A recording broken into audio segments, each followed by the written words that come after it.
আচ্ছা, হ্যালো। আজকে আমাদের স্পেকট্রোস্কোপি থার্ড ক্লাস। আমরা আগের দিন স্পেকট্রোস্কোপির বেসিক যে পার্টগুলো শেষ করেছিলাম, that is Lambert viewers law.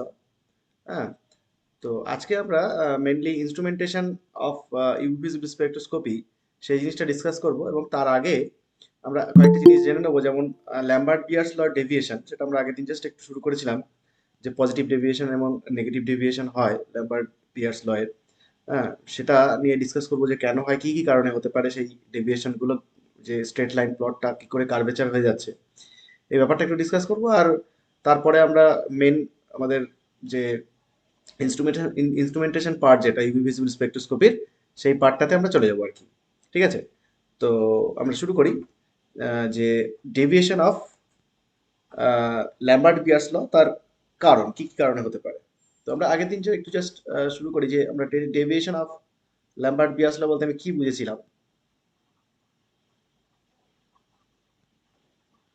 Deviation of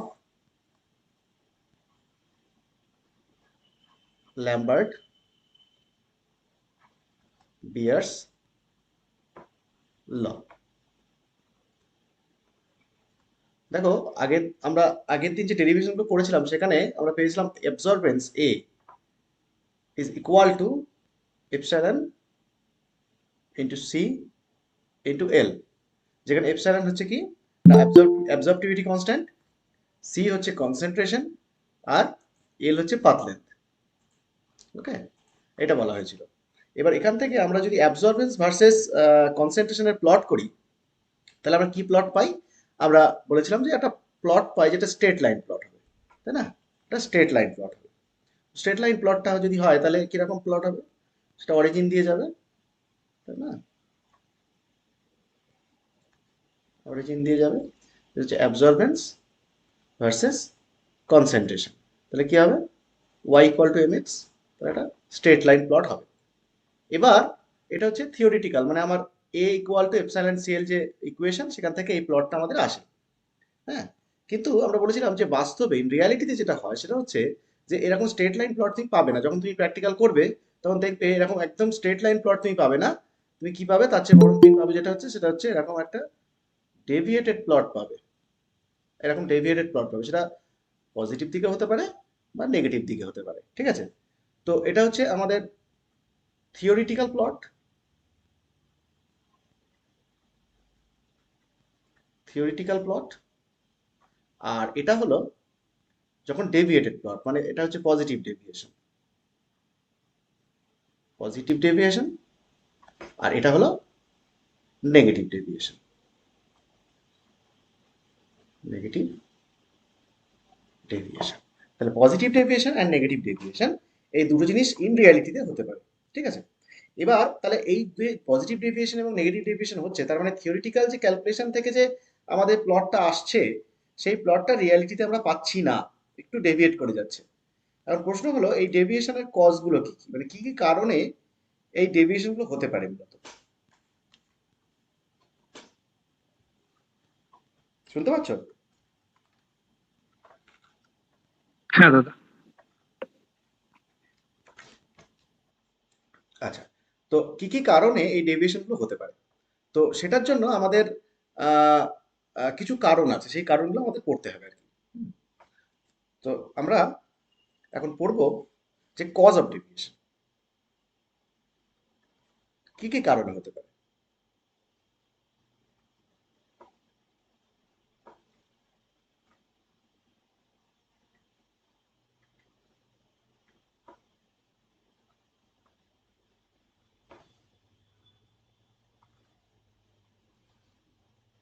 ঠিক আছে, আচ্ছা, কজ অফ ডেভিয়েশন। সেখানে বিভিন্ন কজ আছে। একটা হচ্ছে যে একটা টাইপ অফ কজ হচ্ছে, that is chemical cause. Chemical cause মানে কেমিক্যালের কারণে আমাদের এই ডেভিয়েটটা হতে পারে। কেমিক্যালের কোনো রকম প্রবলেম হলে সেটা হচ্ছে আমরা এই ডেভিয়েশনটা দেখাতে পারি। এছাড়া যেটা হতে পারে সেটা হচ্ছে ইনস্ট্রুমেন্টাল কজ বা ইনস্ট্রুমেন্টাল লিমিটেশন।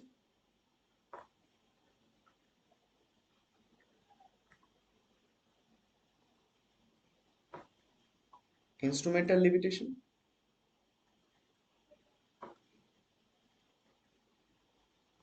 আচ্ছা, 3 নম্বর যেটা হচ্ছে সেটা কি না, কোনো যে যে অ্যানালিস্ট, সেই অ্যানালিস্ট যদি কোনো প্রবলেম করে বা তার যদি দক্ষতার উপর কিছু প্রবলেম থাকে, সেক্ষেত্রে আমাদের এই লিমিটেশন আসতে পারে, দ্যাট ইজ পার্সোনাল কজ বা পার্সোনাল এরর।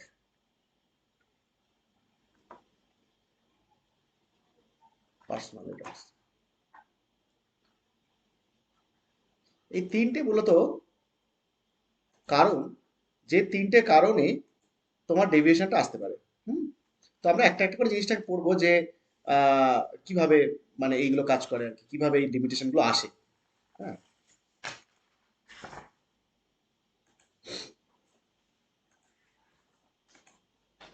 আচ্ছা, প্রথমে আমরা দেখবো যে কেমিক্যাল লিমিটেশন বা কেমিক্যাল কজ।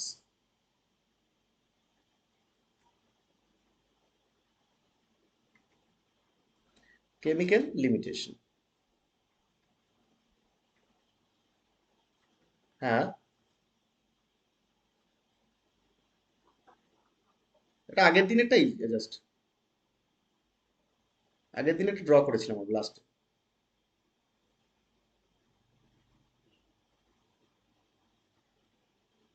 ঠিক আছে, আগের দিনে দেখো, আগের দিনেরটাই ড্র করা আছে। তারপর আমাদের এই কজ অফ ডেভিয়েশন থেকে আজকে ক্লাসটা আমাদের শুরু হচ্ছে মেনলি। তো কেমিক্যাল লিমিটেশন সেটা কি, আমরা এটা একটু ডিসকাস করবো। ঠিক আছে, আচ্ছা, কেমিক্যাল লিমিটেশনের মধ্যে আবার চারটে এফেক্ট আছে। কেমিক্যাল লিমিটেশনের মধ্যে চারটে এফেক্ট আছে। একটা এফেক্ট হচ্ছে যেটাকে বলা হয় ইকুইলিব্রিয়াম এফেক্ট, একটাকে বলা হয় এফেক্ট অফ পিএইচ, আচ্ছা, আর একটা হচ্ছে সলভেন্ট এফেক্ট, আর একটা হচ্ছে ইমপিউরিটি এফেক্ট। এই চারটেই কেমিক্যাল এফেক্ট, হ্যাঁ, কেমিক্যাল লিমিটেশনের মধ্যে পড়ে। তাহলে কি কি পড়ে? একটা ইকুইলিব্রিয়াম এফেক্ট, একটা এফেক্ট অফ পিএইচ, একটা সলভেন্ট এফেক্ট, আর একটা ইমপিউরিটি এফেক্ট। প্রত্যেকটা পয়েন্ট ইম্পর্টেন্ট, হ্যাঁ, বিভিন্ন পরীক্ষায় দেখবে এই প্রত্যেকটা পয়েন্ট থেকে আলাদা আলাদা করে কোশ্চেন জিজ্ঞাসা করে। তো প্রথমে আমরা ইকুইলিব্রিয়াম এফেক্ট যেটা, সেটা আমরা দেখে নেব যে ইকুইলিব্রিয়াম কিভাবে এখানে লিমিটেশনটা ঘটায়।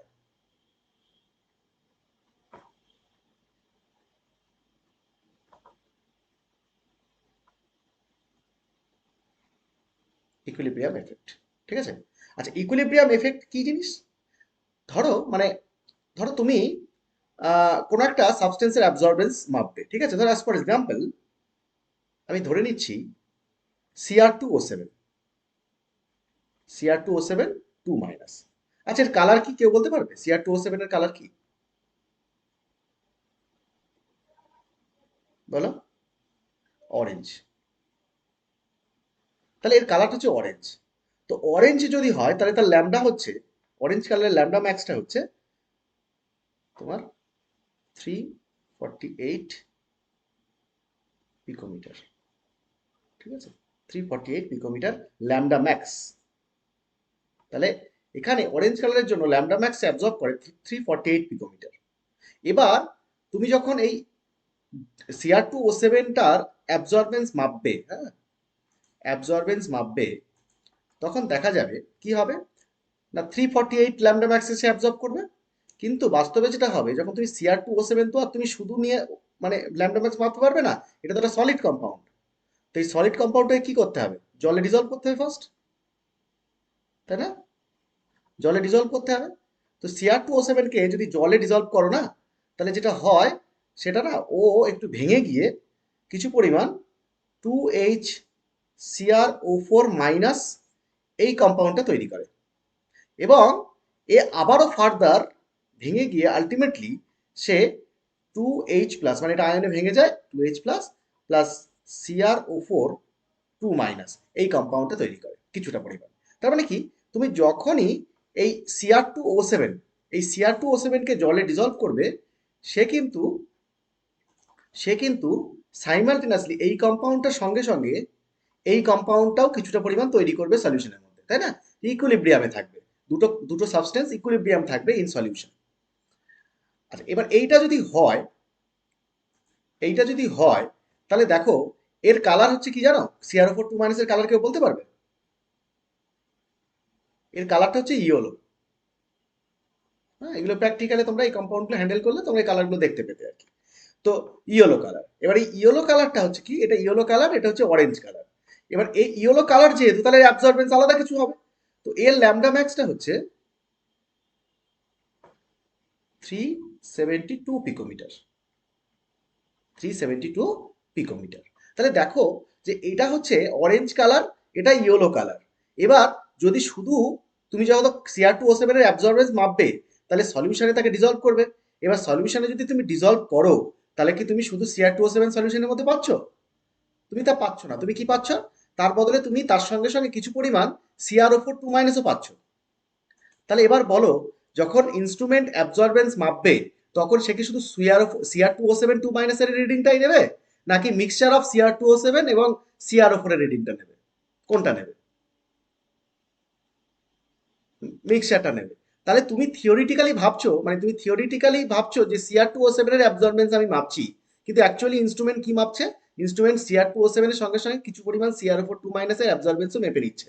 তো সঙ্গে সঙ্গে তারপরে কি হবে, তোমার যে পিকটা আসবে, ল্যামডা ম্যাক্সের যে ভ্যালুটা দেখাবে সেটা কি দেখাবে? মানে অ্যাভারেজ দেখাবে দুজনের। তো দুজনের অ্যাভারেজ যদি দেখায়, তার মানে অন্য জায়গায় তুমি ল্যামডা ম্যাক্সটা দেখতে পাবে, তাই না? অ্যাবজর্বেন্সটা অন্য জায়গায় অন্য একটা ভ্যালুতে দেখতে পাবে তুমি। তাহলে তোমার যখনই অ্যাবজর্বেন্সের অন্য ভ্যালু দেখাবে, তাহলে সেটা কি একটা এরর, তাই না? তোমার তো ওটা তো Cr2O7 এর ল্যামডা ম্যাক্স নয়, বা Cr2O7 এর অ্যাবজর্বেন্স নয়। তাহলে সেক্ষেত্রে তোমার রেজাল্টের মধ্যে একটু এরর চলে আসবে। তাহলে এই এররটা কিসের জন্য তৈরি হচ্ছে? কিছু পরিমাণ কি, কিছু পরিমাণ CrO4 2- মিক্সচার থাকার দরুন ইন দ্য ডিজায়ার্ড প্রোডাক্ট। তুমি যেটা অ্যাবজর্বেন্স ভাবতে চাইছো Cr2O7, সেটার সঙ্গে সঙ্গে ওইটা যেহেতু একটু মিশে থাকছে, তাই জন্য ওর অ্যাবজর্বেন্সে কি হয়ে যাবে, একটু এরর চলে আসবে। তো এই এররের জন্য তোমার যে স্ট্রেট লাইন প্লটটা যেটা হওয়া উচিত, সেখান থেকে একটু ডেভিয়েট করে যাবে। ঠিক আছে? একটু ডেভিয়েট করে যাবে। তো এটা হচ্ছে ইকুইলিব্রিয়াম কজ। এবার দেখো, তাহলে এইটা হচ্ছে প্রথম কথা। তাহলে এখানে আমরা কি বলতে পারি? তাহলে তাহলে এটা অ্যাকচুয়ালি 348 এর সঙ্গে সঙ্গে 372 এটাও চলে আসছে। তার মানে আলটিমেটলি দুটো মিক্সচার কম্পাউন্ডের অ্যাবজর্বেন্স আমি দেখতে পাবো, ইনস্টিড অফ Cr2O7 অনলি। তাহলে এবার দেখো, তাহলে এখানে আমরা কি বলতে পারি? বলতে পারি if the absorbing substance,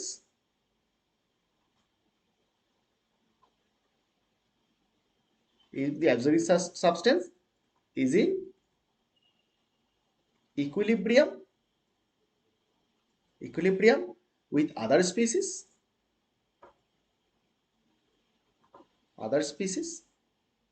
with other species, তাহলে কি হবে? ভ্যারিয়েশন ইন অ্যাবজর্বেন্স,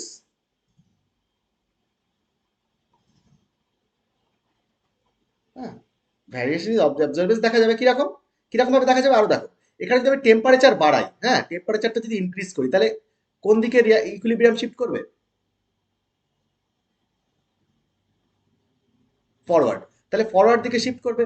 তাহলে কনসেন্ট্রেশন কার বাড়বে, Cr2O4 নাকি Cr2O7? তাহলে টেম্পারেচার বাড়ালে Cr4 এর কনসেন্ট্রেশন যদি বাড়ে, তার মানে সলিউশনের ইয়েলো কালারের আধিপত্য বাড়বে না? তাহলে অ্যাবজর্বেন্স পাল্টে যাবে, কালার পাল্টে যাবে, মানে অ্যাবজর্বেন্স পাল্টে যাবে। তার মানে তুমি টেম্পারেচার যত ইনক্রিজ করবে, যেহেতু ডিসোসিয়েশনটা বাড়তে থাকবে, তাহলে Cr4 এর কনসেন্ট্রেশন যেহেতু বাড়তে থাকবে, তাহলে তোমার অ্যাবজর্বেন্সটাও চেঞ্জ হয়ে যাবে, তোমার আরো বেশি ডেভিয়েট করবে। তাহলে টেম্পারেচারের সঙ্গেও তোমার এটা ডিপেন্ডেন্ট। আবার দেখো, কনসেন্ট্রেশন যদি চেঞ্জ করি, মানে Cr2O7 এর কনসেন্ট্রেশন চেঞ্জ করি, তাহলে সেটাও কি করবে, প্রোডাক্ট সাইডে ডিসোসিয়েট করবে, কারণ অ্যাকর্ডিং টু লাসাডিলের প্রিন্সিপল। তাই তো? তো কনসেন্ট্রেশন এবং টেম্পারেচার এই দুটো জিনিসের উপর এই অ্যাবজর্বেন্স কি হবে আলটিমেটলি, সেটা ডিপেন্ড করবে। তাই না? তুমি কনসেন্ট্রেশন যেমন করবে Cr2O7 এর, বা তুমি টেম্পারেচার যেমন ফিক্স করবে, তার মতো করে এই রিলেটিভ দুজনের কনসেন্ট্রেশন ফিক্স হবে, এটার এবং এটার। এবং এই রিলেটিভ কনসেন্ট্রেশন যেটা হবে, তার মতো করে তোমার অ্যাবজর্বেন্স হবে। যদি টেম্পারেচার বাড়াও, তাহলে এদিকটা বেড়ে যাবে, হ্যাঁ, টেম্পারেচার কমালে এদিকটা কমবে। তাহলে এই মতো করে তোমার কিন্তু অ্যাবজর্বেন্সের কিন্তু একটা ফিক্সড ভ্যালু তুমি পাবে না। তুমি টেম্পারেচার টু টেম্পারেচার বা কনসেন্ট্রেশন টু কনসেন্ট্রেশন কিন্তু ভ্যারি করে যাবে অ্যাবজর্বেন্সের। ঠিক আছে? বুঝতে পেরেছো? বুঝতে পেরেছো? হ্যাঁ।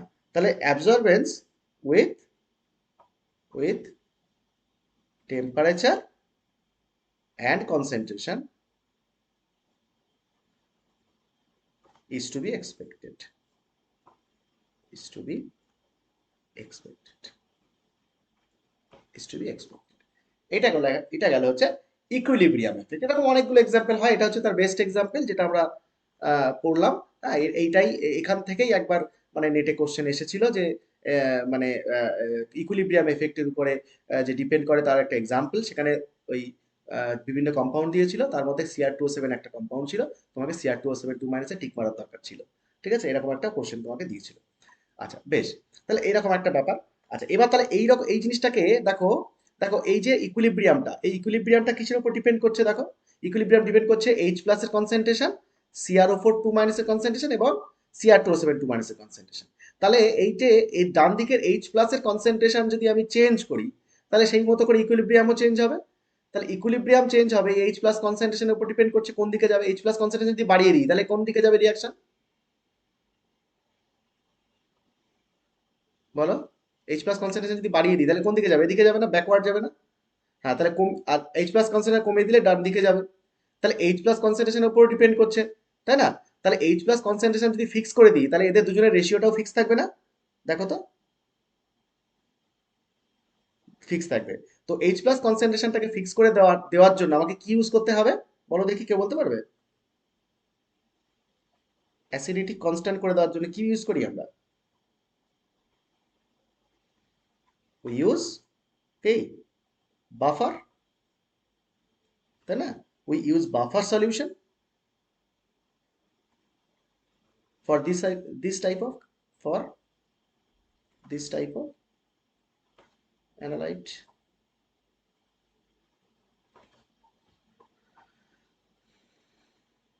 ওকে,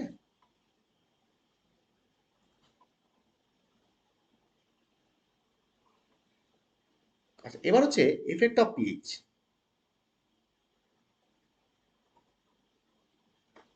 আচ্ছা এফেক্ট অফ পিএইচটা কি?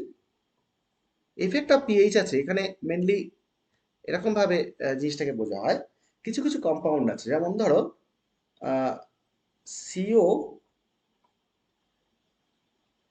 NH3 whole 6, CO NH3 whole 6 3 plus, এই কম্পাউন্ডটা না পিএইচ ডিপেন্ডেন্ট, ভীষণভাবে পিএইচ ডিপেন্ডেন্ট। কিরকম পিএইচ ডিপেন্ডেন্ট? পিএইচ ডিপেন্ডেন্টটা এইরকম যে যদি আমি লো পিএইচে রাখি, লো পিএইচে রাখি, দ্যাট ইজ অ্যাসিডিক পিএইচে রাখি, এই কম্পাউন্ডটাকে অ্যাসিডিক পিএইচে রাখি, তাহলে এই কম্পাউন্ডটা এক্সিস্ট করতে চায় না, এই কম্পাউন্ডটা এক্সিস্ট করতে চায় না, তাহলে কম্পাউন্ড ইজ নট ফাউন্ড।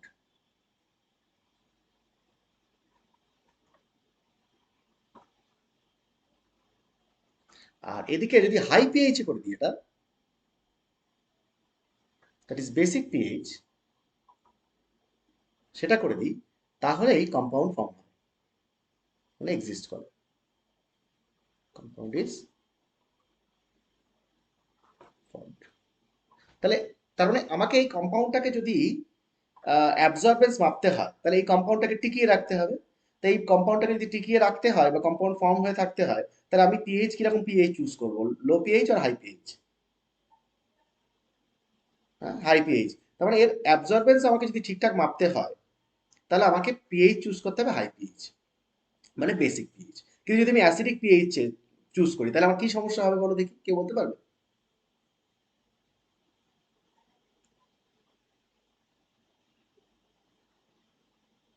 হুম, ধরো তুমি 100টা CONH3 হোল 6 নিয়েছো, ঠিক আছে? ধরো মনে করো তুমি 100টা CONH3 হোল 6 2 প্লাস নিয়েছো, তাহলে তুমি আশা করছো কি অ্যাবজর্বেন্স তুমি 100টা মলিকিউলের জন্যই পাবে, ঠিক কি না? 100টা মলিকিউলের জন্যই পাবে। আমরা বলেছিলাম যে কনসেন্ট্রেশন যত বেশি হয় অ্যাবজর্বেন্স তত বেশি হয়, আমরা একদম ল্যাম্বার্ট বিয়ার্স ল এতে পড়েছি, মানে বিয়ার্স লতে পড়েছি যে যত কনসেন্ট্রেশন বাড়বে তত অ্যাবজর্বেন্স বাড়বে, পড়েছি তো? আচ্ছা এবার তুমি কনসেন্ট্রেশন তুমি ধরো 100টা এক এক এক এক 250 ml জলে তুমি 100টা গুনে গুনে দিয়েছো, ধরো হাইপোথেটিক্যালি আমি বলছি যে তুমি 100টা গুনে গুনে তুমি CONH3 হোল 6 দিয়েছো, তাহলে তুমি কি করছো না 100টা CONH3 হোল 6 কম্পাউন্ডটা আছে পার 250 ml সলভেন্টে, তাহলে 250 ml সলভেন্টে তুমি 100টা মলিকিউল গুনে গুনে দিয়েছো, তাহলে তুমি এক্সপেক্ট করছো কি যেটা 100টা মলিকিউলসের জন্য তাহলে আমার অ্যাবজর্বেন্স আসবে একটা theoretical calculation A equal to ECl তুমি পাবে, সি এর কনসেন্ট্রেশন তুমি ফিক্স করে দিয়েছো, তাহলে ওই সি এর জায়গায় যা বসাবো তাহলে সেই মতো করে আমি এ পাবো। এলটাকে তুমি 1 সেন্টিমিটার করে দিয়েছো, ধরো এপসাইলনের একটা ভ্যালু আছে। তাহলে এবার তুমি থিওরিটিক্যালি তুমি ক্যালকুলেট করছো এ ইকুয়াল টু একটা এক্স ওয়াই জেড কিছু একটা আসবে, যে তুমি যেহেতু কনসেন্ট্রেশন যেহেতু ফিক্স করেছো, তাহলে তোমার অ্যাবজর্বেন্সটাও একটা ফিক্স হয়ে যাবে। কিন্তু রিয়ালিটিতে তুমি কি করেছো না, ওটা যেটা সলিউশনটা বানিয়েছো সেটা হচ্ছে অ্যাসিডিক সলিউশন বানিয়েছো, ওর মধ্যে অ্যাসিড অ্যাড আছে। এবার অ্যাসিডিক যদি হয়ে যায় সলিউশন, তাহলে কি হবে? ওই 100টা মলিকুল যেটা সলিউশনে দিয়েছো, সে কি 100টা থাকবে? সে কি হয়ে যাবে? দেখা যাচ্ছে 10টা ভেঙে গেল, কি 15টা 20টা ভেঙে গেল। তাহলে 20টা ভেঙে গিয়ে তাহলে আলটিমেটলি এখন কটা কপার কোবাল্ট হেক্সা অ্যামোনিয়া আছে? তাহলে 80টা আছে। তাহলে 80টা, তার মানে কি কনসেন্ট্রেশন কি হয়ে গেল? কমে গেল না বেড়ে গেল? কমে গেল। কিন্তু বাইরে থেকে কি ভাবছো? বাইরে থেকে তুমি ভাবছো যে 100টাই আছে, কিন্তু ইন রিয়ালিটিতে সলিউশনের মধ্যে তুমি 80টা কম্পাউন্ড তুমি পাচ্ছ। তাহলে সে কম্পাউন্ড অ্যাবজর্বেন্স কটার জন্য দেখাবে? 80টার জন্য না 100টার জন্য? 80টার জন্য দেখাবে। তাহলে 80টার জন্য যদি অ্যাবজর্বেন্স দেখায়, কিন্তু তুমি তুমি তুমি এক্সপেক্ট ছিলে তোমার 100টার জন্য দেখাবে, তাহলে অ্যাবজর্বেন্স কি হয়ে যাবে? কমে যাবে না? অ্যাবজর্বেন্স কমে যাবে। তাহলে তোমার যেটা স্ট্রেট লাইন প্লট হতো, তাহলে অ্যাবজর্বেন্স যদি কমে যায়, তাহলে নিচের দিকে নেমে যাবে না প্লটটা ফর এ পার্টিকুলার কনসেন্ট্রেশন, তাই না? তাহলে কি হবে? অ্যাবজর্বেন্স কমে যাবে। তার মানে তোমার থিওরিটিক্যাল যে প্লট, যে পয়েন্টে পড়ার কথা, এক্সপেরিমেন্টালি তার থেকে নিচে আসবে, অ্যাবজর্বেন্স কম হবে।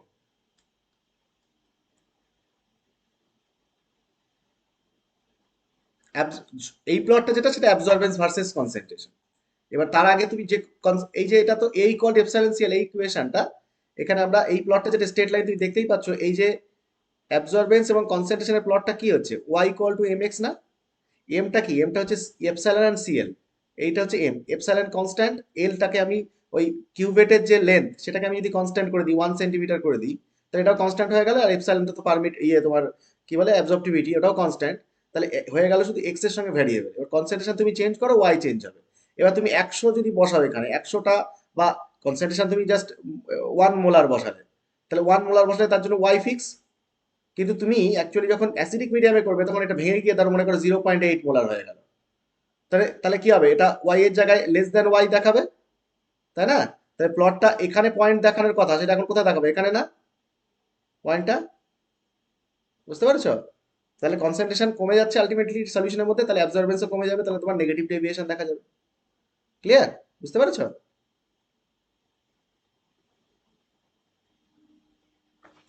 ওকে।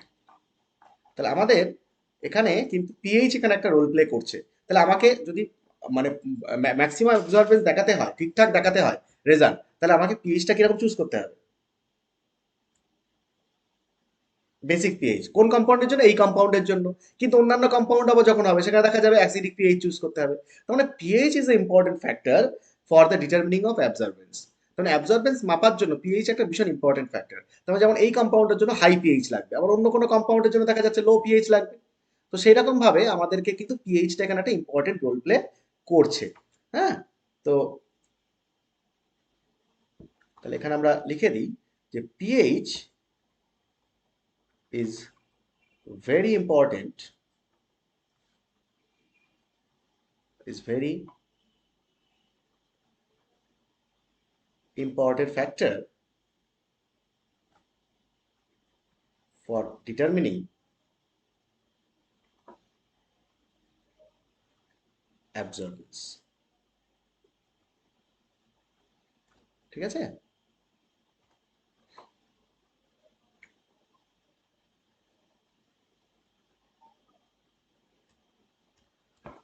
লিখেছো?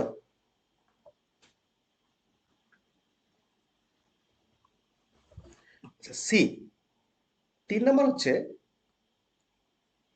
Solvent effect.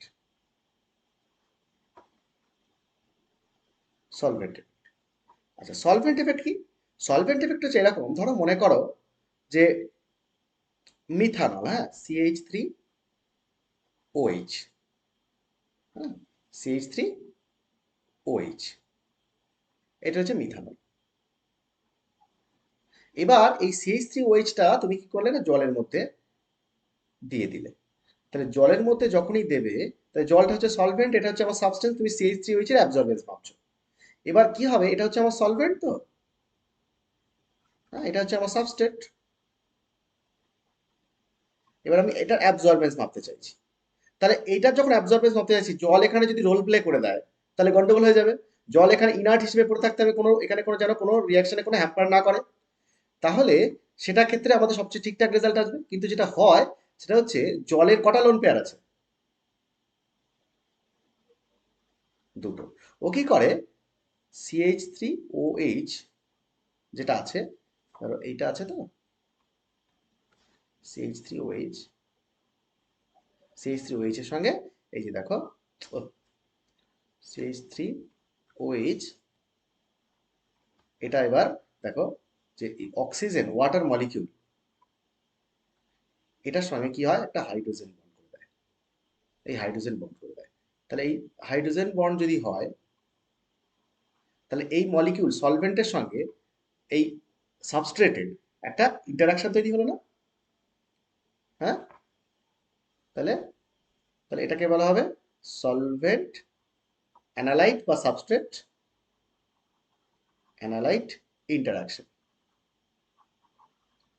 ইন্টারাকশন তাহলে সলভেন্ট অ্যানালাইট ইন্টারাকশন যদি হয়, তাহলে দেখো যে এখানে দেখো এই যে যা যা ট্রানজিশন এখানে ছিল, হ্যাঁ, ট্রানজিশন যদি এখানে ধরো sigma to sigma star transition ছিল, হ্যাঁ, sigma to sigma star transition ছিল, কিন্তু এই যে জলটার সঙ্গে ইন্টারাক্ট করার দরুন এখানে কি হবে, একটা এন টু সিগমা স্টার এই ট্রানজিশনটা হয়ে যাবে। এগুলো আমার যদিও এত কিছু ডিটেলে লাগবে না, আমি তো বলছি যে দেখো এখানে এই এর সঙ্গে যেটা এটা জুড়ে গেল, জুড়ে যাওয়ার ফলে এই যে নন বন্ডিং ইলেকট্রন রয়েছে, এই নন বন্ডিং ইলেকট্রনটাও ট্রানজিশন করবে ওর সিগমা স্টার অরবিটালে। যেহেতু দুজন ইন্টারাক্ট করে দিল, এটা অ্যাজ এ হোল একটা একটা মলিকুল হিসেবে কাজ করবে। তখন ওই সিগমা সিগমা স্টারের সঙ্গে সঙ্গে এন সিগমা স্টার, এই যে নন বন্ডিং, তার সঙ্গে সিগমা স্টারের একটা ট্রানজিশন হবে। ফলে অ্যাবজর্বেন্স কি হয়ে যাবে, আগে থেকে বেড়ে যাবে না? বুঝতে পেরেছো? আগে থেকে একটা অ্যাডিশনাল অ্যাবজর্বেন্স হবে। তো এই অ্যাডিশনাল অ্যাবজর্বেন্স যদি হয়, তাহলে অ্যাবজর্বেন্স যেটা হওয়ার কথা শুধুমাত্র মিথানলের জন্য, যেটা অ্যাবজর্বেন্স হওয়ার কথা, সেটা না হয়ে এই পুরো অ্যাজ এ হোল, এই যে একটা এগ্রিগেট, এই এগ্রিগেটের জন্য তোমার অ্যাবজর্বেন্সটা তৈরি হবে। এই এগ্রিগেটের জন্য অ্যাবজর্বেন্স যদি তৈরি হয়, সেটা কিছুটা কি হয়ে যাবে, নর্মাল অরিজিনাল যে মিথানলের যে অ্যাবজর্বেন্স, তার থেকে এটা একটু কি হয়ে যাবে, পার্থক্য হয়ে যাবে না? আলাদা কিছু হয়ে যাবে, কারণ এটা অ্যাডিশনালি আবার একটা ট্রানজিশন দেখাচ্ছে। তো আলাদা এই অ্যাডিশনাল ট্রানজিশনের জন্য যে আলাদা একটা অ্যাবজর্বেন্স তৈরি করবে, যেটা কি হচ্ছে, আমার মিথানল অরিজিনাল মিথানলের যে অ্যাবজর্বেন্স তার থেকে আলাদা কিছু হচ্ছে, তার জন্য এটাও একটা কি বলবো, এটাও একটা এরর বলবো না আমরা? অরিজিনাল আমি ভ্যালুটা তো পাবো না, অরিজিনাল অ্যাবজর্বেন্স পাবো না, একটা এরর পাবো। এটা কি জন্য হচ্ছে, ডিউ টু সলভেন্ট অ্যানালাইট ইন্টারাকশন। এটা কিছু কিছু ক্ষেত্রে দেখা যায়। এটা ক্লিয়ার কিনা বলো? হুম হুম। তাহলে তাহলে তাহলে এভাবে sometimes solvent sometimes the solvent interact with analyte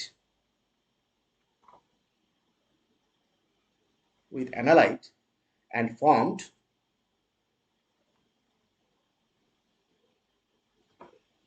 hydrogen bond বা hydrogen bonding. Due to this reason বা due to this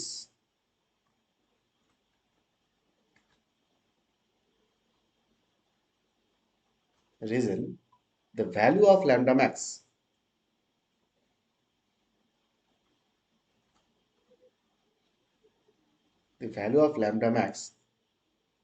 is shifted. Value of lambda max is shifted, তাই তো? Value of lambda max is shifted. সেটা higher বা lower যেহেতু যেতে পারে, মানে এটা এটা যেটা ল্যামডা ম্যাক্স হওয়ার কথা, এখন এটার ল্যামডা ম্যাক্স আলাদা কিছু হবে। তার মানে তোমার অ্যাবজর্বেন্স এটা দেখানো, এই ল্যামডা ম্যাক্সের জন্য দেখানোর কথা, কিন্তু এখন এই ল্যামডা ম্যাক্সের জন্য দেখাবে। তার মানে তোমার ভ্যালুটা কিন্তু পাল্টে গেল, অ্যাবজর্বেন্স পাল্টে গেল।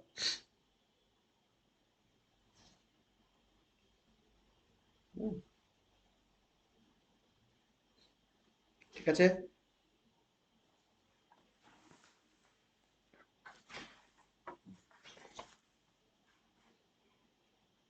দেখো অ্যাকচুয়ালি এই ক্ষেত্রে এই পার্টিকুলার কেসে ল্যামডা ম্যাক্সটা কমে যাবে না বেড়ে যাবে বলো দেখি?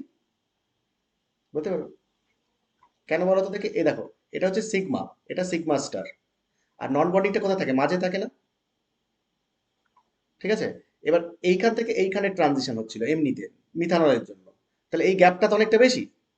কিন্তু যখনই হাইড্রো মানে H2O চলে এলো, তাহলে ও এখন কোথা থেকে কোথাও ট্রানজিশন করছে, এখান থেকে। এখানে। তো এখান থেকে এখানে করলে কি হবে, ল্যামডা এনার্জি কমে গেল, তাহলে ল্যামডা কি হয়ে যাবে? হ্যাঁ, তাহলে এটাকে যদি আমি E2, এটাকে যদি আমি E1 বলি, তাহলে অবশ্যই E1 গ্রেটার দ্যান E2, আর E1 করসপন্ডিং ল্যামডা ওয়ানটা উল্টে যাবে, তাহলে ল্যামডা বেড়ে যাবে। তাহলে এক্ষেত্রে কিন্তু ল্যামডাটা শিফটেড টু হায়ার সাইড বা লার্জ ভ্যালু। ঠিক আছে?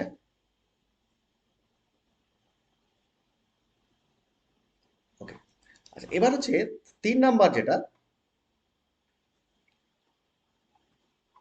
4 নম্বর, 4 নম্বর যেটা, সেটা হচ্ছে effect of absorbing impurities. Effect of impurities. Effect of impurities. আচ্ছা, এফেক্ট অফ ইম্পিউরিটিসটা কিভাবে কাজ করে? এফেক্ট অফ ইম্পিউরিটিসটা কাজ করে এরকম ভাবে, ধরো তোমার স্যাম্পলের মধ্যে কিছু ইম্পিউরিটি থেকে গেল নর্মালি, ধরো এটা আমার কিউবেট, এবার স্যাম্পেলটা আমার কি আছে, এরকম স্যাম্পেল আছে এর মধ্যে সলিউশন, কিন্তু তুমি খেয়াল করো কিছু, ধরো মনে করো এরকম ভাবে ইম্পিউরিটি চলে এসছে এর মধ্যে, কিছু পরিমাণ ইম্পিউরিটি চলে এসছে, ঠিক আছে? তো এই যে ডট করে দেখানো হচ্ছে যেটা, সেটা হচ্ছে ইম্পিউরিটি। ইম্পিউরিটি, এটা হচ্ছে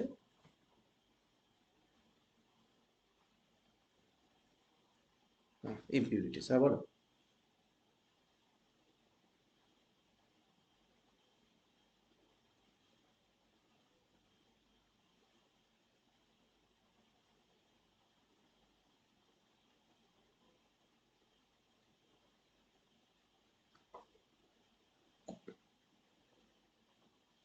হ্যাঁ, মানে এটা এটা তো আমি জাস্ট একটা এক্সাম্পল দিলাম, ভ্যারিয়াস ওয়েতে হতে পারে সলভেন্ট এফেক্ট। এবার আমরা পার্টিকুলার এটার জন্য দিলাম, এবার তাতে করে এই জিনিসটা এলো, অন্য ক্ষেত্রে অন্য কিছু হবে। হ্যাঁ, সেটা হতে পারে, অসুবিধা কিছু নেই। মানে সলভেন্টটা মূলত এখানে মানে থাকার কথা কি, সলভেন্ট এফেক্ট থাকার কথা কি, আমাদের তো শুধু অ্যাবজর্বেন্স কার মাপবো, স্যাম্পলের। এবার একটা সলিউশন, একটা সলভেন্টের মধ্যে আমি ডিজলভ করেছি শুধু জাস্ট লিকুইড করার জন্য, কিন্তু বা সলিউশন করার জন্য, কিন্তু সেখানে যদি সলভেন্ট ইন্টারাক্ট করে যায় লাইটের সঙ্গে, সলভেন্ট যদি অ্যাবজর্ব করে নেয় কিছু লাইট, তাহলে তো আমাদের ভুল হয়ে যাবে। তাহলে আমাদের সবসময় মানে অরিজিনাল যেটা আমাদের এ থাকবে, এম থাকবে, সেটা হচ্ছে যে আমাদের সলভেন্ট থাকবে ইনার্ট, সলভেন্টের কোনো রোল থাকবে না অ্যাবজর্বেন্সে, শুধুমাত্র অ্যাবজর্ব করবে হচ্ছে ওর মধ্যে যে সাবস্ট্রেটটা বা অ্যানালাইটটা যেটা আছে সেটা, যেমন মিথানল। কিন্তু যদি সলভেন্টটাও কোনোভাবে রিয়াকশনে বা অ্যাবজর্বেন্সের মধ্যে পার্টিসিপেট করে যায়, সে যে কোনোভাবে হতে পারে। হ্যাঁ, তো যদি করে যায়, তার মানে আলটিমেটলি সেটা কি করছে, আলটিমেটলি সেটা অ্যাবজর্বেন্স একটা ভুল রিডিং দেবে, তার জন্য কিছু একটা রিডিং চলে আসবে, সলভেন্টের জন্য কিছু রিডিং চলে আসবে, সেটা তো এক্সপেক্টেড নয়। এবার তার একটা এক্সাম্পল আমরা এখানে দিলাম যে কিভাবে ওটা ইন্টারাক্ট করলে সিগমা সিগমা স্টারটাকে নন বন্ডিং সিগমা স্টার করে দিচ্ছে, যার ফলে গ্যাপটা কমে যাচ্ছে এবং অ্যাবজর্বেন্সটা কি হয়ে যাচ্ছে, হায়ার হায়ার ল্যামডা ভ্যালুতে আসবে। ওকে। হুম। এবার দেখো এই ইম্পিউরিটিস এর ব্যাপারটা, ইম্পিউরিটিস যদি থেকে যায়, তাহলে নর্মালি তুমি বুঝতেই পারছো যে এই রেড কালার গুলো যদি সাবস্ট্রেট বলি বা অ্যানালাইট বলি, সাবস্ট্রেট অর অ্যানালাইট বলি, তাহলে অ্যানালাইটের জন্যই আমি অ্যাকচুয়ালি অ্যাবজর্বেন্সটা মাপছি। কিন্তু সঙ্গে সঙ্গে যদি ইম্পিউরিটিস থেকে যায়, তাহলে ইম্পিউরিটিসটাও যদি, সব ইম্পিউরিটিস কোনো সমস্যা হবে না, কিন্তু ইম্পিউরিটিসটা যদি লাইট অ্যাবজর্বিং ইম্পিউরিটিস হয়, লাইট অ্যাবজর্বিং ইম্পিউরিটিস হয়, তাহলে তো সমস্যা। তাহলে ও কিছু লাইট অ্যাবজর্ব করে নেবে, তাই না? ও কিছু লাইট অ্যাবজর্ব করে নেবে। তাহলে ও যদি লাইট কিছু অ্যাবজর্ব করে নেয়, তাহলে রেজাল্টে আমাদের কি আসবে, রেজাল্টে ভুল আসবে। আমি চাইছি শুধু সাবস্ট্রেট অ্যাবজর্ব করুক, কিন্তু ইম্পিউরিটিও যদি কিছু লাইট অ্যাবজর্ব করে নেয়, তাহলে কিন্তু রেজাল্ট ভুল চলে আসবে, তাই না? তাহলে হ্যাঁ, তাহলে এটা সিম্পল, ভেরি সিম্পল। তাহলে impurities present in the sample,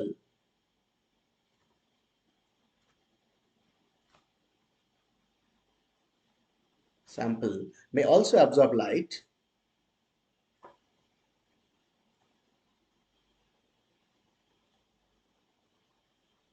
may also absorb light and cause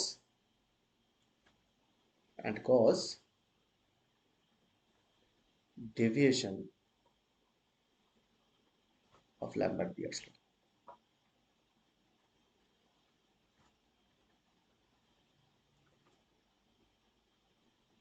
Lambert-Beers law. Impurities present in the sample may also absorb light and cause deviations of Lambert-Beers law.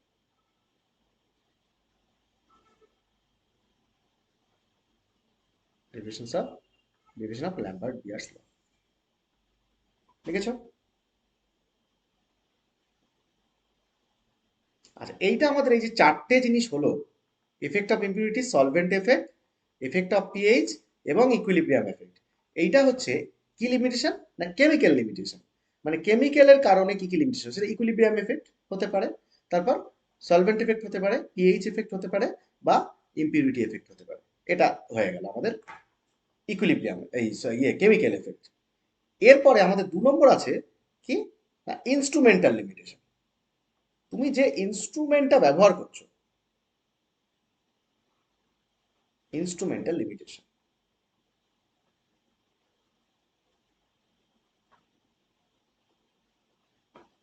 Instrumental limitations. আচ্ছা, instrumental limitations মানে তুমি তুমি যে ইনস্ট্রুমেন্টটা ব্যবহার করছো, মানে UV spectrometer যেটা, হ্যাঁ, বা ইউভি স্পেকট্রোফটোমিটার যেটা, সেই ইউভি স্পেকট্রোফটোমিটারটা হচ্ছে ইনস্ট্রুমেন্ট তোমার। কারণ তুমি অ্যাবজর্বেন্স তো আর এরকম কম্পাউন্ডকে দেখে কিছু বলতে পারবে না যে সলিউশনটা করে আমি এত অ্যাবজর্বেন্স বলতে পারবো না। তাহলে তাই কি করতে হবে, তাকে মেশিনের মধ্যে ঢালতে হবে। হ্যাঁ, মেশিনের মধ্যে ঢেলে মেশিন লাইট পাস করাবে, এবার লাইট পাস করে মেশিনে রিডিং দেখাবে বা কম্পিউটারে গ্রাফ দেখাবে। তো সেখান থেকে তোমাকে অ্যাবজর্বেন্স দেখতে হবে যে পিকটা ঠিক কোন ল্যামডা ভ্যালুতে এসেছে, ম্যাক্সিমাম পিকটা, দ্যাট ইজ দ্য অ্যাবজর্বেন্স। এবার এই যে জিনিসটা, এই জিনিসটা তোমাকে করতে গেলে ইনস্ট্রুমেন্ট তো ব্যবহার করতে হবে। এবার এই এররটা যেটা আমরা যে এরর করছি, সেটা একটা বললাম কেমিক্যাল এরর, মানে তুমি যে সলিউশনটা বানাচ্ছ তার তার মধ্যে কোনো সমস্যা থাকলে কিনা। এবার আমি যে দেখবো এবার যে ওই সলিউশনটাকে তুমি এবার মেশিনের মধ্যে ঢালছো। এবার মেশিনের মধ্যে কিউবেট আছে, কিউবেট একটা কাঁচের কোয়ার্চের, তো সেখানে ওটা ঢালছো, ঢেলে এবার সেটাকে মেশিনের মধ্যে বসাচ্ছ, বসে মেশিনের সেখানে লাইট পাস করাবে, তার মধ্যে দিয়ে লাইট পাস করিয়ে অ্যাবজর্বেন্স মাপবে। এবার সেই ক্ষেত্রে মেশিনের কি কি ত্রুটি থাকতে পারে, যে মেশিনের ত্রুটির জন্য তোমার রেজাল্ট ভুলভাল আসতে পারে বা ল্যাম্বার্ট-বিয়ার্স ল ডেভিয়েট করতে পারে, সেটা আমরা পড়ছি ইনস্ট্রুমেন্টাল এরর। আচ্ছা, এবার ইনস্ট্রুমেন্টাল এররটা কি কি কারণে হতে পারে? যেমন ধরো, প্রথমত একদম ফান্ডামেন্টাল যেটা, সেটা হচ্ছে যে তুমি যে মেশিনটা, তুমি যে কলেজে ধরো যে মেশিনটা বসানো আছে, সেই মেশিনটাতে কারেন্ট সাপ্লাই দিতে হবে, নাহলে এমনি এমনিতে চলবে না। তাহলে এবার কারেন্ট সাপ্লাই যেটা দিতে হবে, সেই কারেন্ট সাপ্লাইটাতে যদি ফ্লাকচুয়েশন থাকে, মানে কারেন্টটা যদি ফ্লাকচুয়েট করে, নির্দিষ্ট ভোল্টেজটা মেনটেন না করে, হ্যাঁ, মানে কারেন্টটা হয় না লো ভোল্টেজ হাই ভোল্টেজ এরকমভাবে যদি ফ্লাকচুয়েট করে, তাহলে মেশিনে কিন্তু প্রবলেম হতে পারে। সেক্ষেত্রে কিন্তু মেশিন কিন্তু রিডিং ভুল দেখাতে পারে। হ্যাঁ, মেশিনটা হয়তো একবার অফ হচ্ছে, একবার অন হচ্ছে, একবার অফ হচ্ছে, রেজাল্ট তোমার স্যাম্পেলটা ভরা আছে। এবার এই করতে ফ্লাকচুয়েশন অফ পাওয়ার সাপ্লাইয়ের জন্য কিন্তু এরর আসতে পারে, that is the instrumental error. এটা হতে পারে। দ্বিতীয়ত হতে পারে যে লাইট সোর্স যেটা, সেই লাইট সোর্সটা আনস্টেবল, মানে ওই যে মেশিনের মধ্যে একটা লাইট দেওয়া থাকবে, সেই লাইটটাই তো পাস হবে স্যাম্পেলের মধ্যে দিয়ে, সেই লাইট সোর্সটা যদি ঠিকঠাক লাইট পাস না করাতে পারে, যদি ঠিকঠাক ওয়েভলেন্থে লাইট পাস না করাতে পারে, তাহলে সেক্ষেত্রেও কিন্তু ভুল আসবে। ঠিক আছে, এটা একটা হতে পারে যে আনস্টেবল লাইট সোর্স। মেশিনের মধ্যে ইউভি স্পেকট্রোফটোমিটারের মধ্যে যে লাইটটা বসানো থাকবে, সেই লাইটটা আমরা পড়বো কি কি লাইট বসানো থাকবে, সেগুলো সবই পড়বো আমরা ডিটেলে। তো এই লাইটে যদি কোনো গন্ডগোল থাকে, সে যদি ঠিকঠাক লাইট পাস না করাতে পারে, তাহলে দ্যাট ইজ দ্য মানে প্রবলেম অফ লাইট বা আনস্টেবল লাইট সোর্স, এটা হতে পারে। আচ্ছা, তৃতীয়ত আরেকটা কি হতে পারে, আরেকটা হতে হতে পারে যে ওর যে লাইটটা পাস করে গেল, লাইটটা পাস করে একটা অ্যাবজর্ব করলো, স্যাম্পল কিছুটা অ্যাবজর্ব করলো, কিছুটা ট্রান্সমিট করলো। এই যেটা ট্রান্সমিট করবে, হ্যাঁ, সেটাকে কে ক্যাচ করবে, কতটা ট্রান্সমিট করলো এটা ধরবে কে? মেশিনের মধ্যে একটা একটা পার্ট থাকে, দ্যাট ইজ কল্ড ডিটেক্টর। এই ডিটেক্টর করে কি, ডিটেক্টর ডিটেক্ট করে, মানে একটা স্যাম্পেল, ওই যে কিউবেট স্যাম্পেলের মধ্যে দিয়ে লাইট পাস করালে, এবার স্যাম্পেল কি করলো, লাইটের কিছু পোর্শন সে অ্যাবজর্ব করে নিল, বাকি পোর্শনটা বিপরীত সাইড দিয়ে ছেড়ে দিল। এবার এই ট্রান্সমিটেড লাইট যেটা ছেড়ে দিল, সেই লাইটটা কি হবে না, একটা ডিটেক্টর থাকবে, সেই ডিটেক্টর অ্যাবজর্ব করবে বা ডিটেক্টর ডিটেক্ট করবে যে ওই ট্রান্সমিটেড লাইটের মধ্যে কি কি ওয়েভলেন্থ ছিল, তার মানে বা কতটা ইন্টেন্সিটি তার মধ্যে বর্তমান। তাহলে প্রথমে যতটা ছেড়েছি একটা, তার থেকে ঠিক কতটা পরিমাণ সে বেরোলো, কতটা ইন্টেন্সিটি লাইট বেরোলো, সেটা ডিটেক্টর ধরবে। তাহলে সেখান থেকে ট্রান্সমিটেন্স বেরোবে এবং ট্রান্সমিটেন্স থেকে অ্যাবজর্বেন্সও বেরিয়ে যাবে। এবার এই ট্রান্সমিটেন্স বের করার জন্য যে ডিটেক্টরটা বসানো থাকবে ওই মেশিনের ভিতরে, সে ডিটেক্টর যদি ঠিকঠাক কাজ না করে, হ্যাঁ, ডিটেক্টর যদি ঠিকঠাক কাজ না করে তাহলেও কিন্তু আমাদের ইনস্ট্রুমেন্টাল এরর আসতে পারে।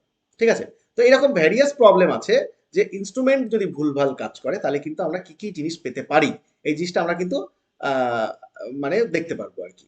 হ্যাঁ, তো এটা হচ্ছে মাইনর কিছু ব্যাপার ট্যাপার আছে যেগুলোকে আমরা ঠিক করে নিতে পারবো যে ঠিক আছে আমাদের লাইট সোর্সের প্রবলেম আছে, তা লাইটটাকে আমি চেঞ্জ করে নিলাম বা লাইটটা ঠিক করে নিলাম, ভিতরের লাইটটাকে ঠিক করে নিলাম, বা কারেন্ট ফ্লাকচুয়েট করছে, তাহলে কারেন্ট ফ্লাকচুয়েট করছে কারেন্টটাকে স্টেবল করে নিলাম, হ্যাঁ তার জন্য স্টেবিলাইজার ইউজ করলাম, ব্যাস এগুলো ঠিক হয়ে যাবে। বা ধরো মনে করো ওই যে ডিটেক্টরের প্রবলেম হচ্ছে, ডিটেক্টরটাকে চেঞ্জ করে নিলাম বা ডিটেক্টরটাকে মেরামতি করে নিলাম, ঠিক হয়ে যাবে। তাহলে এগুলো এগুলো এগুলো হচ্ছে মাইনর প্রবলেম, যেগুলো ইনস্ট্রুমেন্টাল প্রবলেম, এগুলো নিয়ে আমি বেশি কিছু বলছি না। তাহলে এগুলো সবই কিন্তু ঠিক করে দেওয়া যাবে। কিন্তু যেগুলো ঠিক করে দেওয়া যে মুশকিল সেটা হচ্ছে প্রথমত হচ্ছে রেডিয়েশন।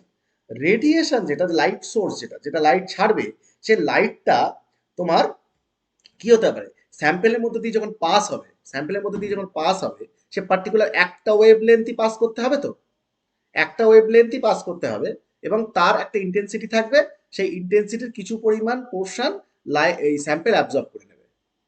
তার মানে লাইটটা যেটা স্যাম্পেলের মধ্যে দিয়ে পাস হবে সেটা অবশ্যই কি হতে হবে, একটা ওয়েভ লেন্থ কন্টেনিং হতে হবে।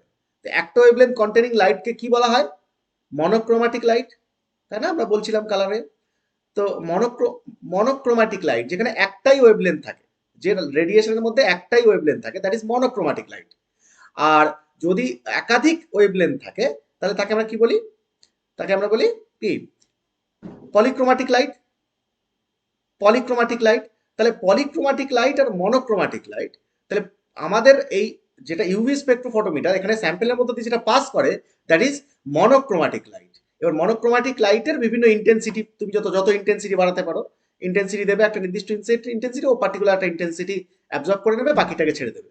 তো এই মনোক্রোমাটিক লাইটটা অবশ্যই স্যাম্পেলের মধ্যে দিয়ে পাস করাতে হবে, পলিক্রোমাটিক লাইট পাস করলে হবে না। তাহলে এবার এই মনোক্রোমাটিক লাইট তুমি পাবে কি করে? তুমি যে লাইট সোর্স, ধরো এই যে টিউব লাইটটা জ্বলে বা যে কোনো লাইট সোর্স দেয় ছাড়ে, সে কি একটাই ওয়েভলেন্থ ছাড়ে? সে তো মাল্টিপল ওয়েভলেন্থ ছাড়ে। তো সেটাকে কি করতে হয়, সেটাকে পলিক্রোমাটিক লাইটটাকে ভেঙে মনোক্রোমাটিক করতে হয়, একাধিক লাইটটাকে ভেঙে একটা ওয়েভলেন্থে বানাতে হয়। তো তার জন্য আমরা কি করি, সেই প্রিজমের কনসেপ্ট মনে আছে? প্রিজমের মধ্যে দিয়ে লাইট পাস করলে কি হয়, প্রিজমের মধ্যে দিয়ে লাইট পাস করলে কি হয়, হোয়াইট লাইট পাস করলে ডিসপারশন বা আলোক বিচ্ছুরণ, মনে আছে? হ্যাঁ, তো আলোক বিচ্ছুরণ হয়ে যাওয়া মানেটা কি, বিভিন্ন ওয়েভলেন্থে ভেঙে গেল। এবার তোমার যেটা দরকার সেই লাইটটা তুমি নিয়ে নিলে, সেটা স্যাম্পেলের মধ্যে দিয়ে পাস করালে, যেটা দরকার নেই সেটা তুমি বাইরে দিয়ে বার করে দিলে। তার মানে তোমার আলোক বিচ্ছুরণ মানে ছড়িয়ে গেল লাইটটা, এবার তোমার যেটা দরকার সেই লাইটটা তুমি স্যাম্পেলের মধ্যে দিয়ে পাস করালে, that is the monochromatic light হয়ে গেল। এবার এই মনোক্রোমাটিক লাইটটা তুমি যেটা আলোক বিচ্ছুরণটা ঘটাবে, মানে তুমি প্রিজমের মধ্য দিয়ে যে লাইটটা পাস করিয়ে তুমি আলোক বিচ্ছুরণ ঘটাবে, এই আলোক বিচ্ছুরণ ঘটানোতে যে আলোগুলো ভাগ হয়ে যায়, সেই আলোগুলো প্রত্যেকটা যে ভাগ হয়ে যায়, সেই প্রত্যেকটা ভাগে কি একটাই ওয়েভলেন্থ থাকে? একটাই ওয়েভলেন্থ থাকবে? আমরা জানি হ্যাঁ ভাগ হয়ে যাচ্ছে মানে রিডিউস হয়ে যাচ্ছে, মানে অনেকগুলো ওয়েভলেন্থ ছিল সেখান থেকে অনেক ভেঙে ভেঙে আমি কম করে দিতে পারলাম, ন্যারো করে দিতে পারলাম। কিন্তু ন্যারো মিনস এটা নয় যে সেখানে শুধুমাত্র একটাই ওয়েভলেন্থ আছে, দুটো থাকতে পারে, তিনটে থাকতে পারে, চারটে থাকতে পারে, কিন্তু একদম এক্স্যাক্টলি মনোক্রোমাটিক মানে একটাই ওয়েভলেন্থ থাকবে, এত সূক্ষ্ম ওয়েভ তৈরি করা পসিবল না। কিন্তু স্যাম্পেল কি চায়, স্যাম্পেল চাই মনোক্রোমাটিক লাইট। তুমি ঠিকঠাক একদম ল্যাম্বার্ট পিয়ার্স লকে যদি ফলো করাতে চাও, তাহলে তোমার স্যাম্পেলের মধ্যে একটা ওয়েভলেন্থ পাস করাতে হবে, একটা সিঙ্গেল ওয়েভলেন্থের লাইট পাস করাতে হবে। তাহলে ওই ওয়েভলেন্থে যেটা ল্যামডা ম্যাক্স আর কি, সেটাই অ্যাবজর্বে, সেটাই পাঠাতে হবে। কিন্তু তুমি কখনো ওই একটা লাইট তৈরি করতে পারবে না, এটা তৈরি করা ইম্পসিবল। হ্যাঁ, তুমি একাধিক লাইট হয়তো হতে পারে, তুমি সব লাইট সোর্স যেটা ছাড়ছো সেখানে তুমি ডিসপারশন করলে, ডিসপারশন করে কমিয়ে আনলে, ওয়েভলেন্থের সংখ্যাটা কমিয়ে আনতে পারলে, 100টা ছিল সেখান থেকে 10টা আনতে পারবে, কিন্তু একটাই আনতে পারবে না কখনো। তার মানে কখনোই মনোক্রোমাটিক লাইট তৈরি করা সম্ভব নয়। আর মনোক্রোমাটিক লাইট যদি সম্ভব না হয় তৈরি করা, তাহলে কিন্তু তোমার ওই ল্যাম্বার্ট বিয়ার্স ল ঠিকঠাক একদম এক্স্যাক্টলি ফলো করবে না, ডেভিয়েশন চলে আসবে। ক্লিয়ার? বুঝতে পারছো? তাহলে আমাদের যেটা প্রথমত ইনস্ট্রুমেন্টাল রেডিয়েশন, সেটা হচ্ছে পলিক্রোমাটিক রেডিয়েশন।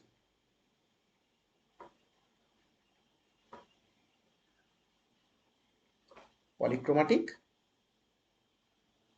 রেডিয়েশন, ঠিক আছে? তাহলে তাহলে আমরা from the radiation source, from the না আমরা প্রথমে বলি ল্যাম্বার্ট বিয়াস ল কি চায়, মনোক্রোমাটিক না পলিক্রোমাটিক?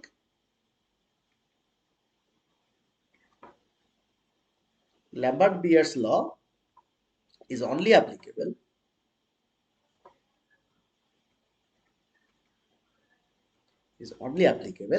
for monochromatic light.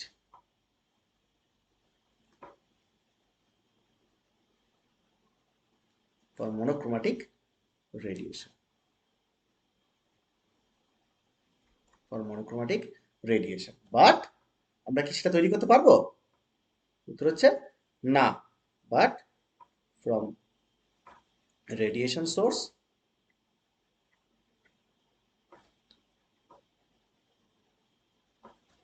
we cannot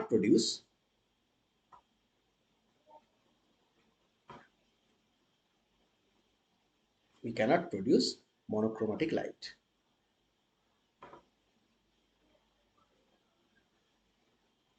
Monochromatic light. এটা হচ্ছে ফার্স্ট ইনস্ট্রুমেন্টাল লিমিটেশন।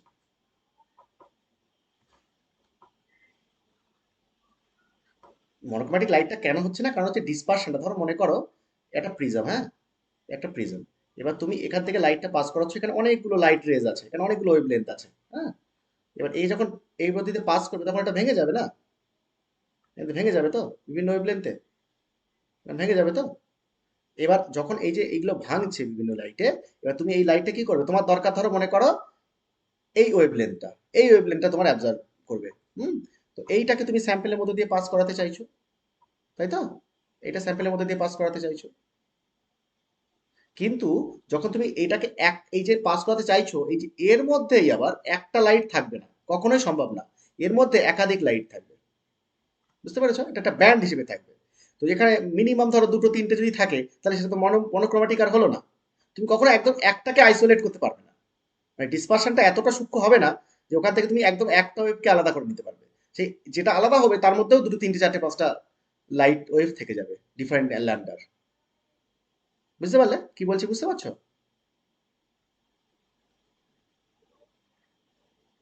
শুনতে পাচ্ছ? হুম।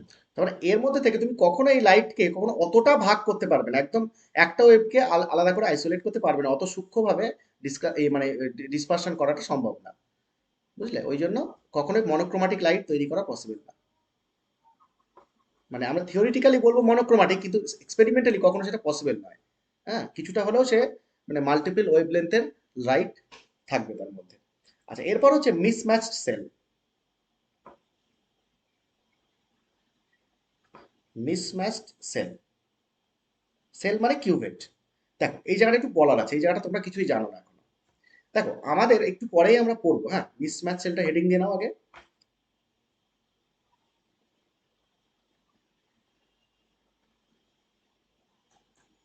দিয়েছো? আচ্ছা, দেখো আমাদের স্পেকট্রোফটোমিটার না দু রকমের হয়। আমরা একটু এই জাস্ট এর পরে মানেতেই পড়বো আর কি টপিকে, যে স্পেকট্রোফটোমিটার দু রকমের হয়। একটাকে বলা হয় সিঙ্গেল বিম স্পেকট্রোফটোমিটার, আর আরেকটাকে বলা হয় ডাবল বিম স্পেকট্রোফটোমিটার। কি বলা হয়? একটাকে বলা হয় সিঙ্গেল বিম স্পেকট্রোফটোমিটার, আর একটাকে ডাবল বিম স্পেকট্রোফটোমিটার। এই ডাবল বিম স্পেকট্রোফটোমিটারটা এখন ইউজ হয়, মানে আধুনিক।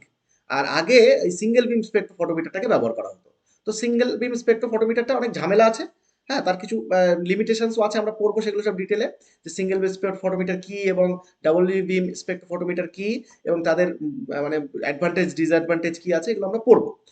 এবার যেটা ব্যাপার হচ্ছে, আমরা সিঙ্গেল বিম স্পেকট্রোফটোমিটার নিয়ে আমাদের ততটা আলোচনা নেই, আমাদের ডাবল বিম স্পেকট্রোফটোমিটার নিয়ে যদি আলোচনা করি তাহলে এরকম দাঁড়ায় যে ডাবল বিম স্পেকট্রোফটোমিটারটা কি করে জানো? যেটা করে সেটা হচ্ছে যে কি হয়, পুরো ইনস্ট্রুমেন্টটা আমি একটু ছোট্ট করে দেখাই, হ্যাঁ। প্রথমে কি থাকে? প্রথমে একটা লাইট সোর্স থাকে, লাইট সোর্স থাকে, সোর্স অফ লাইট। তাহলে এটা হচ্ছে লাইট সোর্স। এই লাইট সোর্সটা কি করে? সে বিভিন্ন লাইট ছাড়ছে, ডিফারেন্ট ওয়েভ ছাড়ছে, হ্যাঁ, অনেকগুলো ওয়েভ লেন্থ আছে এর মধ্যে।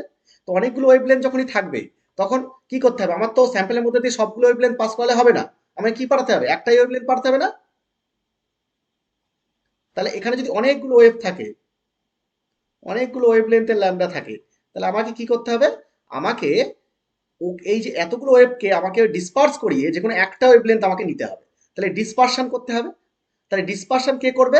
সে প্রিজম করতে পারে বা ডিফ্রাকশন গ্রেটিং বলে একটা জিনিস সে করবে। তারপরে এই জিনিসটাকে বলা হয় মনোক্রোমাটার। এই মনোক্রোমাটার কি করে? মনোক্রোমাটার কি করে?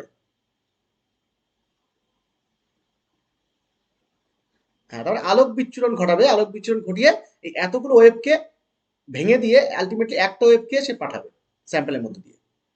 তাহলে স্যাম্পেলের মধ্যে দিয়ে একটা ওয়েভকে পাঠাবে। এবার কি করা হয়, যখন আমি ছবিটা আঁকছি ডাবল বিম স্পেকট্রোফটোমিটারের। এবার এই লাইটটা যেটা, এই যে লাইটটা পাচ্ছি, এটা হচ্ছে কি, এটা মনোক্রোম বা একটাই ল্যাম্বডা আছে এখানে, তাই না? একটাই ল্যাম্বডা আছে, আমি থিওরিটিক্যালি ধরছি, কিন্তু বাস্তবে আমি বললাম যে একটাই লাইট কোনো সম্ভব না, এর মধ্যে একাধিক আছে, কিন্তু আমি থিওরিটিক্যালি ধরছি এর মধ্যে একটা লাইট আছে। এবার একটা যে লাইটটা আছে, এই লাইটটা কি হবে, এইখানে একটা মিরর দেওয়া থাকবে, এখানে একটা মিরর দেওয়া থাকবে, ঠিক আছে? এই মিররটা কি করবে, মিররটা এই লাইটটাকে দুটো ভাগে ভেঙে দেবে, মানে রিফ্লেক্ট করবে, এদিকে একটা, এইদিকে একটা, এদিকে একটা, এদিকে একটা, রিফ্লেক্ট করিয়ে দিল। রিফ্লেক্ট করিয়ে দেওয়ার পর এখানে আবার একটা মিরর দেওয়া থাকবে। তাহলে মিরর যদি এখানে দেওয়া থাকে, এখানে আবার একটা, এখানেও একটা মিরর দেওয়া থাকবে। তাহলে কি হবে, এই মিররটা আবার এখান থেকে গিয়ে এইভাবে প্যারালালি এইভাবে এইটা চলে যাবে, এটা এইভাবে চলে যাবে। হ্যাঁ, এগুলো হচ্ছে মিরর, ঠিক আছে? এই মিররগুলো কি করবে, এইভাবে ওকে রিফ্লেক্ট করিয়ে এইভাবে পাঠিয়ে দেবে। দেওয়ার পরে এবার এই যে এটা, এটা তাহলে মনোক্রোমাটিক লাইট দু জায়গায় ভেঙে দিলাম আমি। ভেঙে দিলাম কেন, এই ভেঙে দিলাম বলে এটা ডাবল বিম হয়ে গেল। ডাবল বিম মানে কি, ডাবল বিম অফ লাইট, দুটো বিম হয়ে গেল, এ একটা বিম অফ লাইট, এ একটা বিম অফ লাইট। তাহলে দুটো বিম অফ লাইট যদি হয়ে যায়, তাহলে that is called double beam spectrophotometer. এবার এই ডাবল বিম স্পেকট্রোফটোমিটারে ডাবল বিম করাটার প্রয়োজন হলো কেন? তার মানে কেন, আমার তো স্যাম্পেল তো একটাই, স্যাম্পেলের মধ্যে দিয়েই তো পাস করাবো, আমি কেন আমি দুটো লাইট রেস তৈরি করলাম? কারণ হচ্ছে যে এই যে স্যাম্পেলের এই যে লাইটটা দুটো গেল, এখানে দুটো কিউভেট বসানো থাকবে, দুটো কিউভেট বসানো থাকবে, এখানে একটা কিউভেট বসানো থাকবে, এইখানে একটা কিউভেট বসানো থাকবে, যার মধ্যে এই যে কিউভেটটা, একটা কিউভেট, এটাকে বলা হবে ব্লাঙ্ক। ব্লাঙ্ক মানে কি, ব্লাঙ্ক কিউভেট বা ব্লাঙ্ক সেল, ঠিক আছে? এই ব্লাঙ্ক কিউভেট মানে কি বলো, কিচ্ছু নেই, ফাঁকা, শুধু ফাঁকা, এখান দিয়ে লাইট পাস হয়ে যাবে, ব্লাঙ্ক। আচ্ছা, আর এটার মধ্যে কি থাকবে, এর মধ্যে স্যাম্পেল থাকবে, তাহলে স্যাম্পেল সেল, ঠিক আছে? তো স্যাম্পেল সেল এটা থাকলো। এবার দেখো দুটো কিউভেট, এটা কিসের, কোয়ার্টজ এর মেটেরিয়াল। এবার দেখো যতই কোয়ার্টজ হোক আর যাই হোক, এর তো একটা অ্যাবজর্বেন্স আছে, তাই না? আছে না নেই? সামান্য কিছু হলেও আছে। এই মেটেরিয়ালসটা, যে মেটেরিয়ালসটা দিয়ে তৈরি এই পাত্রটা, সেই পাত্রটা লিটল, আমি ধরে নিচ্ছি প্রায় নেই, কিন্তু খুব কম হলেও আছে। তো কি হবে, লাইটের কিছু পোর্শন অ্যাবজর্ব করে নেবে। এবার কিছু পোর্শন যদি অ্যাবজর্ব করে নেয়, তাহলে কি হবে, ভুল চলে আসবে না? তো কি করব, আমরা প্রথমে কি করব, এই যে লাইটটাকে এখান দিয়ে ব্ল্যাঙ্ক সেলের মধ্যে দিয়ে পাস করানো হবে, এইটাকে, এইটা গিয়ে কি করবে, আর এইটা লাইটটা এখান দিয়েও পাস হবে, তো গিয়ে কি হবে, এরা দুজনেকেই ডিটেক্টরের মধ্যে, মানে এটা ক্যাচ করবে। ডিটেক্টর এবার ওই দুটো রেডিয়েশনকে দেখবে কত ট্রান্সমিট হলো এখান দিয়ে, ওই সাইড দিয়ে কতটা ট্রান্সমিট হলো সেটা ডিটেক্টরে গিয়ে পৌঁছবে। এবার ডিটেক্টর কি করবে, এই যে ব্ল্যাঙ্ক সেল দিয়ে যেটা গেল, সেখানে কিছুটা অ্যাবজর্ব তো হয়ে যাবে, এখানে সামান্য কিছু অ্যাবজর্ব হয়ে যাবে। তো তো সামান্য কিছু অ্যাবজর্ব যেটা হয়ে যাবে, সেটা ডিটেক্টর ওটাকে বলবে জিরো। মানে এটাকে কি বলা হয়, ক্যালিব্রেশন না? ক্যালিব্রেশন। তো ধরো মনে করো এটা ওয়েট ওয়েট করা হয় যখন, হ্যাঁ, ওজন করা হয় যখন, তখন কোনো একটা সবজি বা কিছু যখন কেনো, তখন ওয়েট পাত্র, তো তার উপরে তো আর সবজিটা চাপিয়ে দেয় না, কি থাকে, একটা পাত্র বসানো থাকে না, কন্টেনার, একটা কন্টেনার বসানোর পরে তার তার একটা ওজন থাকে। তো তোমার কি মাল যখন দেয় ওই ওজনটা ধরে নেয়? হ্যাঁ, তার মানে জানে পাত্রটার ওজনটাকে জিরো করে নেওয়া হয়, দ্যাট ইজ ক্যালিব্রেশন। জিরো করে নিয়ে এবার তুমি যেটা মাল চাপালে সেটার ওজনটা তুমি পাবে, মানে জিরো থেকে শুরু হলো। তাহলে পাত্রের ওজনটা তুমি জিরো করে দিলে। ঠিক একই রকম, মানে যখন অ্যাবজর্বেন্সের ক্ষেত্রেও যে পাত্রটা রেখেছো, এই পাত্রের মধ্যে স্যাম্পেলটা দিয়েছো, সেই পাত্র তো একটা অ্যাবজর্ব করে নেবে কিছুটা। তো ওই পাত্রের যে অ্যাবজর্বেশন সেটাকে জিরো করতে হবে, তার মানে ক্যালিব্রেশন করা। তো ডিটেক্টর কি করবে, ওই যে ব্ল্যাঙ্ক সেলের মধ্যে যে লাইটটা গিয়েছে, যতটা অ্যাবজর্ব করেছে ডিটেক্টর দেখতে পাবে তো, যে এতটা ব্ল্যাঙ্ক সেল অ্যাবজর্ব করেছে। তাহলে ব্ল্যাঙ্ক সেল যতটা অ্যাবজর্ব করে নিয়েছে ওইটাকে বাদ দিয়ে দেবে, ও জিরো করে নেবে অটোমেটিক্যালি। জিরো করে নিয়ে তার মানে স্যাম্পেলে তো ওই একই সেলই দেওয়া রয়েছে, সেম সেল ওখানেও দেওয়া রয়েছে আরেকটা সেম। তো সেম সেল ও কি করবে, ওর মধ্যে দিয়ে লাইট যে পাস হবে, তাহলে ওখান থেকে ওখানে ওই সেলের ও তো জেনে গেল যে অ্যাকচুয়ালি পাত্র কতটা অ্যাবজর্ব করে, সেটা তো জেনে গেল ডিটেক্টর। তার মানে ওখানে স্যাম্পেলের মতো দিয়ে যে লাইটটা পাস হচ্ছে ওখানে ওই পাত্রেরটা বাদ দিয়ে দেবে। তারপরে আমি শুধু অ্যাবজর্বেন্স কারে পাবে, স্যাম্পেলের। এবার যদি শুধু একটাই একটাই আমি যদি ব্লাঙ্ক সেল না ব্যবহার করতাম, শুধুমাত্র যদি স্যাম্পেল সেল ব্যবহার করতাম, তাহলে কি হতো? হ্যাঁ, হ্যাঁ, তাহলে ক্যালিব্রেশনটা হতো না। তাহলে পাত্র যে কতটা অ্যাবজর্ব করতে পারে সেটা আমরা জানতে পারতাম না, বা কিউবেটটা যে কতটা অ্যাবজর্ব করতে পারে সেটা আমরা জানতে পারতাম না। তাহলে এই ব্লাঙ্ক দেওয়ার মাধ্যমে আমি জেনে গেলাম যে কিউবেটটা কতটা অ্যাবজর্ব করে, সেটা ওই স্যাম্পেল সেলে যেটা অ্যাবজর্বেন্স হবে সব থেকে বাদ দিয়ে দেবে। তাহলে স্যাম্পেল সেলের থেকে যদি বাদ দিয়ে দেয়, তাহলে কিউবেটটা বাদ দিয়ে দেয়, তাহলে শুধুমাত্র আমি কারটা পাবো, স্যাম্পেলেরটাই পাবো। ক্লিয়ার? বুঝতে পারছো? বুঝতে পেরেছো? হ্যাঁ। তাহলে তাহলে ব্যাপারটা হচ্ছে যে আমরা এখানে ব্লাঙ্ক সেলটা ব্যবহার করি ক্যালিব্রেট করার জন্য। এবার দেখো, তাহলে ক্যালিব্রেট যদি করতে হয় তাহলে বলো তো দেখি, যে এই যে স্যাম্পেল, এর তো লেন্থের উপর অ্যাবজর্বেন্স ডিপেন্ড করে, তাই না? এই স্যাম্পেল বলছি, সেল, এর লেন্থের উপর ডিপেন্ড করে তো অ্যাবজর্বেন্স, আমাদের ল্যাম্বার্ট ল তাই বলছে তো, লেন্থ যত বাড়বে অ্যাবজর্বেন্স কি হবে, লেন্থ বাড়লে অ্যাবজর্বেন্স কি হবে, অ্যাবজর্বেন্স বেড়ে যাবে। আচ্ছা, তাহলে এবার দেখো এইটা, এটারও একটা এল আছে, এটারও একটা এল আছে। এবার এই দুটো যে কিউবিট, এটা একই রকম হতে হবে না আলাদা হতে হবে? ধরো মনে করো এটা L1 আর এটা L2, তাহলে L1 আর L2 কি আলাদা হবে না একই হবে? হ্যাঁ, ইট মাস্ট বি সেম, নাহলে কি হবে, এই যে ক্যালিব্রেশনটা ভুল হয়ে যাবে তো, তাই না? L1টা যদি L2 না হয়, যদি দেখা গেল L1টা আর L2টা আলাদা, তাহলে তো যেটা L2টাকেই ধরে নিয়েও L1 থেকে বাদ দেবে, L1 এর স্যাম্পেল থেকে বাদ দেবে। কিন্তু L2টা একরকম অ্যাবজর্বেন্স, L1টা আলাদা আলাদা, দুটো যদি আলাদা কিউবেট হয়ে যায় তাহলে তো ক্যালিব্রেশনই হবে না। তো এখান থেকে যেটা যেটা আমাদের ডাবল বিম স্পেকট্রোফটোমিটার, সেখানে অবশ্যই আমাকে কি মেনটেন করতে হবে, এই দুটো যে কিউবেট ব্যবহার করব, এই দুটো কিউবেট যেটা আমি বাজার থেকে কিনবো, সেই কিউবেট দুটো কেমন হতে হবে, এক্স্যাক্টলি সেম হতে হবে। সেম না শুধু, এক্স্যাক্টলি সেম হতে হবে, তার সবকিছু পুরো একদম এক্স্যাক্টলি সেম হতে হবে। কিন্তু দেখো, এই কিউবেট দুটো যখন তৈরি হবে, যতই মানে অটোমেটিক তৈরি হোক না কেন বা ফ্যাক্টরিতে ভালো তুমি কিউবেট নাও না কেন, খুব সামান্য হলেও এল এর পার্থক্য হতে পারে, পারে কি না? দুটো কিউবেট আলাদা জিনিস, একটু হলেও তার মধ্যে এরর থাকবে। আমরা এরর অ্যানালিসিস পড়েছি, এরর নেই এমন জিনিস হতে পারে না কখনো, তাই না? এররলেস এটা হতে পারে না, এরর থাকবেই। তার মানে ওই দুটো এল, L1 এবং L2 এর দুটো সমান হতে হবে। কিন্তু রিয়ালিটিতে দুটো যেহেতু আদার আদার মানে আলাদা দুটো পাত্র, তাহলে অবশ্যই তাদের মধ্যে একটা লেন্থ ডেপথের মধ্যে একটু সামান্য হলেও পার্থক্য থাকবেই থাকবে। আর যদি থাকে তাহলে ক্যালিব্রেশনটা কি ঠিকঠাক হবে? ক্যালিব্রেশন হবে না। আর যদি ক্যালিব্রেশন ঠিকঠাক না হয় তাহলে রেজাল্টটাও কি হয়ে যাবে, এরর চলে আসবে না? অ্যাবজর্বেন্সটা কি সঠিক দেবে? অ্যাবজর্বেন্স সঠিক দেবে না। তাহলে দ্যাট ইজ দি মিসম্যাচড সেল। দুটো যে সেল থাকছে সেই সেলের মধ্যে যদি ম্যাচিং না থাকে, তাহলে মিসম্যাচ যদি থাকে, আলাদা আলাদা লেন্থের হয়ে যায়, তাহলে কিন্তু আমার একটা এরর চলে আসবে, হিউজ এরর, যেটা ল্যাম্বার্ট বিয়ার্স ল থেকে ডেভিয়েট করে দেবে। ক্লিয়ার?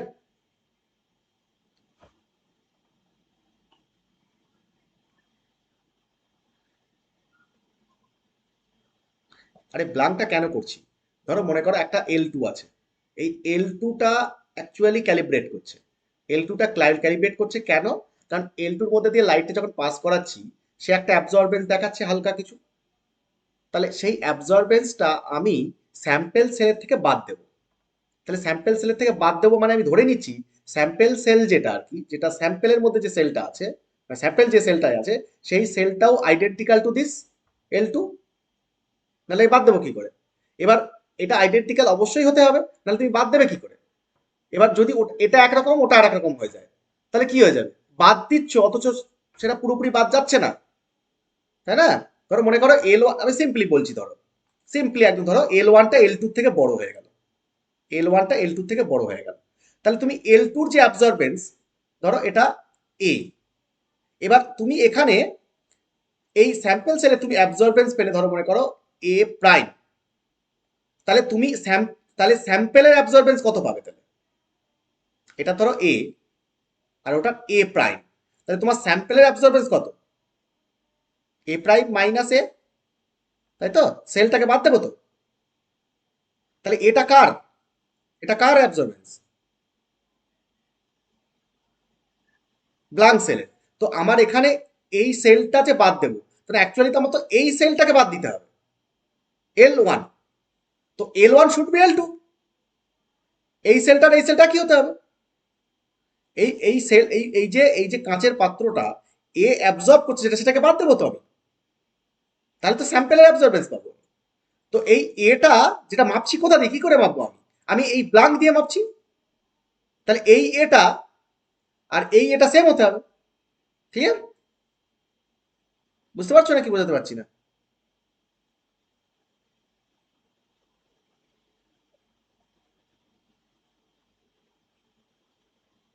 হ্যাঁ হ্যাঁ, হ্যাঁ, দুটো কিউবেটকেই হিট করছে এবং পাস করছে।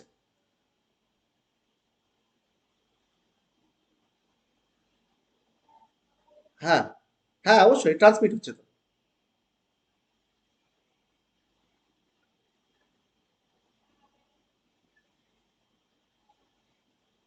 হ্যাঁ, ম্যাটার করছে, ম্যাটার করছে মানে লেন্থ ম্যাটার করছে মিন্স, এখানে এখানে লেন্থ ম্যাটার করছে মিন্স এইখানে এই যে ডিস্টেন্সটা, এই ডিস্টেন্সটা ম্যাটার করে অ্যাবজর্বেন্সে। বুঝতে পারছো? এই ডিস্টেন্সটা ম্যাটার করে, তারপরে থিকনেসের উপরে ম্যাটার করে, এই যে ওয়ালটা আছে এই ওয়ালের থিকনেসের উপরে ম্যাটার করে, অনেক কিছুর উপর ম্যাটার করে। ঠিক আছে? তো এইটাই ব্যাপার আর কি।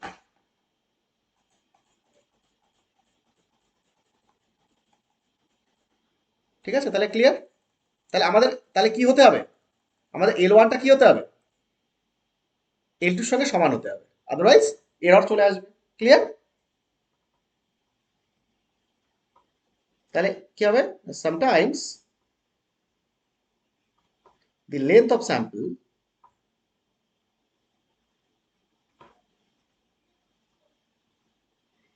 length of sample cell and blank cell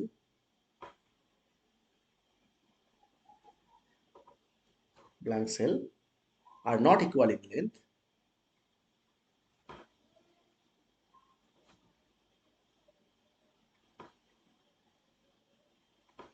equal in length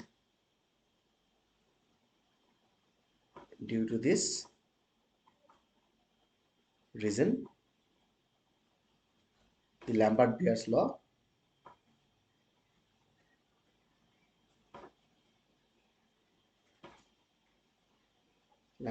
law deviate.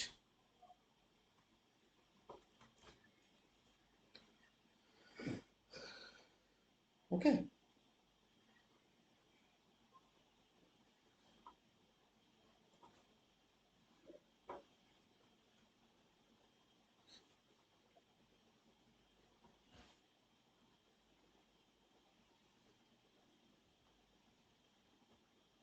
ঠিক আছে?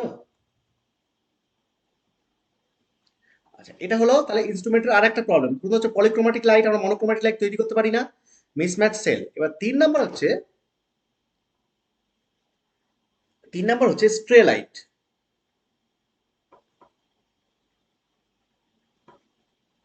স্ট্রে লাইট, ঠিক আছে? আচ্ছা, স্ট্রে লাইটটা কি এটা একটু বুঝতে হবে।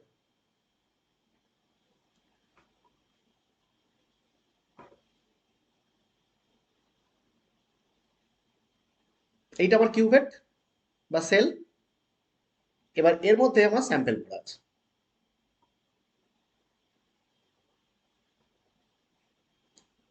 এবার আমি কি করি? আমি যেটা করি সেটা হচ্ছে যে আমি এদিক থেকে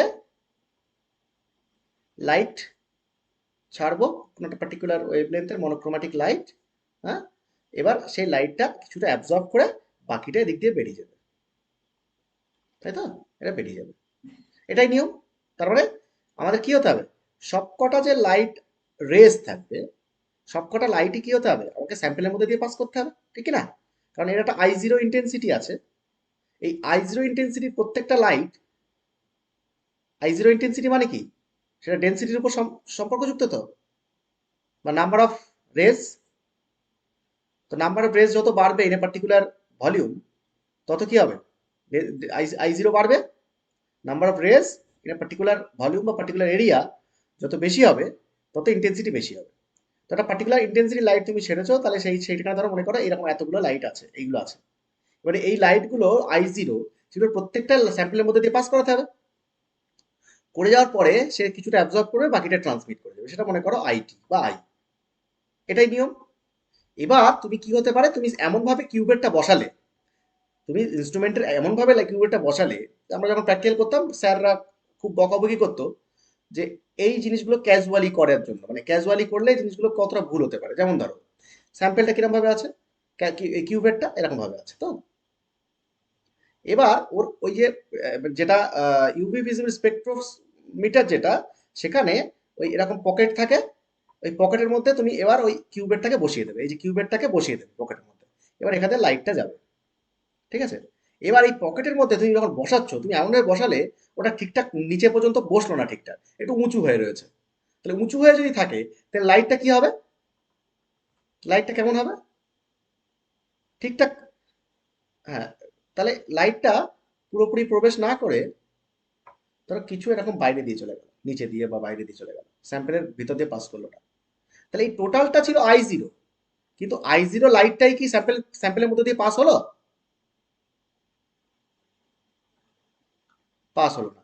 তাহলে কি হলো, তার মানে এইদিকে যেটা বেরিয়ে গেল, এইটা পুরোটাই এখন ট্রান্সমিটেড লাইট বলা হচ্ছে, তাই না, এটা পুরোটাই ট্রান্সমিটেড লাইট। তাহলে এই ট্রান্সমিটেড লাইট যেটা, সেই ট্রান্সমিটেড লাইটটা অবশ্যই কি হতে হবে, আগে তো লাইট স্যাম্পলের মধ্যে দিয়ে পাস করে বেরোতে হবে, স্যাম্পলের মধ্যে দিয়ে পাস করে বেরোতে হবে, কিন্তু তার মধ্যে কিছু রেজ যদি বাইরে দিয়ে বেরিয়ে যায়, তাহলে এটা অ্যাকচুয়ালি কি ট্রান্সমিটেড লাইট, ট্রান্সমিটেড লাইট না, এটাকে বলা হবে স্ট্রে লাইট, যেটা স্যাম্পলের মধ্যে দিয়ে পাস করেনি। এবার যখন ডিটেক্টর ধরবে, ডিটেক্টর কি দেখবে, ডিটেক্টর দেখবে সব লাইট, কোনগুলো লাইট ওর কাছে এসে পৌঁছলো। সে তো আর দেখবে না যে কোনটা স্যাম্পলের মধ্যে দিয়ে গেল, কোনটা স্যাম্পলের মধ্যে দিয়ে গেল না, ওর কাছে কটা এলো।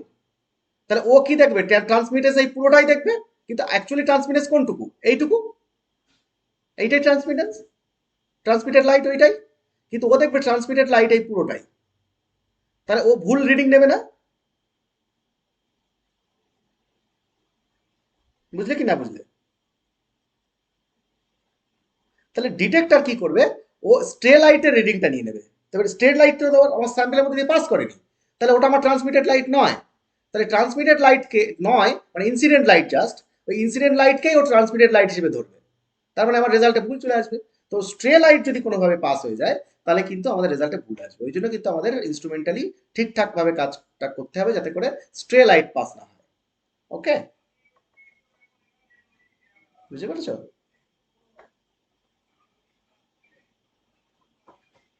ছবিগুলো এঁকে নাও।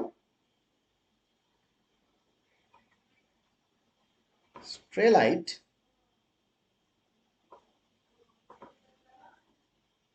স্ট্রে লাইটটা হচ্ছে অ্যাকচুয়ালি যে লাইটটা হচ্ছে স্যাম্পেলের মধ্যে দিয়ে পাস করে না, কোনো কারণে স্যাম্পেলের মধ্যে দিয়ে পাস করলো না, বাইরে দিয়ে বেরিয়ে গেল, স্যাম্পেলটা তুমি রাখলে স্যাম্পেলের মধ্যে দিয়ে না গিয়ে বাইরে দিয়ে বেরিয়ে গেল, তাহলে সেটা তো আর ট্রান্সমিট হলো না। এই যে ধরো এই লাইটটা, এটা কি স্যাম্পেলের মধ্যে দিয়ে পাস হলো, বাইরে দিয়ে বেরিয়ে গেল না। তাহলে এটা যদি বাইরে দিয়ে বেরিয়ে যায়, তাহলে এটা কিন্তু তোমার ট্রান্সমিটেড লাইট নয়, এটা কিন্তু সেই ইনসিডেন্ট লাইটই হলো, মানে I0 এর ইন্টেন্সিটি, মানে ওই লাইটই I0 ইন্টেন্সিটি ওয়ালেরই লাইট আর কি। তো এটা যেহেতু স্যাম্পেলের মধ্যে দিয়ে পাস করলো না, তাহলে এটা ট্রান্সমিটেড লাইট নয় কোনোভাবে। ট্রান্সমিটেড লাইট কোনটা, এইটা, এইটা ট্রান্সমিটেড লাইট, যেটা স্যাম্পলের মধ্যে দিয়ে পাস করেছে, তার মানে ওইটাকেই ডিটেক্টর দেখার কথা। কিন্তু ডিটেক্টর তো সামনে বসিয়ে রেখেছো তুমি, এবার ও দেখবে ওর কাছে কটা রেস পৌঁছলো, হ্যাঁ কটা লাইট রেস পৌঁছলো। এবার ও দেখলো যে এটাও পৌঁছলো, এটাও পৌঁছলো, স্টে লাইটও পৌঁছলো, তাহলে ও ডিটেক্ট করবে কি, এই দুটোকে একসঙ্গে ডিটেক্ট করবে। কিন্তু অ্যাকচুয়ালি আমার তো ট্রান্সমিটেড লাইট দরকার, কিন্তু যেহেতু এটা ট্রান্সমিটেড লাইট নয়, তাহলে এটা একটা ভুল রিডিং দিয়ে দেবে না স্যাম্পেলে। ও বলবে, ডিটেক্টর বলবে দুটো ধরো সাপোজ ও বলবে দুটো লাইট রেজ ট্রান্সমিট করেছে, কিন্তু বাস্তবে কটা লাইট রেজ ট্রান্সমিট করেছে, এক, একটা করেছে ট্রান্সমিট লাইট, একটা করেছে, এই যে একটা ট্রান্সমিট করেছে। তো একটা ট্রান্সমিট করেছে, অথচ ডিটেক্টর বলবে দুটো ট্রান্সমিট করেছে, কারণ একটা বাইরে দিয়ে বেরিয়ে গিয়েছে। তো এই জিনিসটা এটা হয়ে গেল স্ট্রে লাইট, যেটা বাইরে দিয়ে গেল। তো স্ট্রে লাইট থাকার কারণে কিন্তু রেজাল্ট কি হয়ে যাবে, ডিটেক্টর ভুল রেজাল্ট দেবে। সবার কাছে ক্লিয়ার। তাহলে স্ট্রে লাইটস আর the radiation which pass directly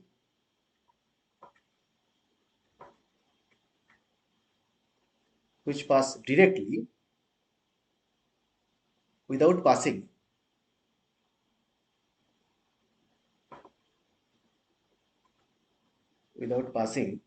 through sample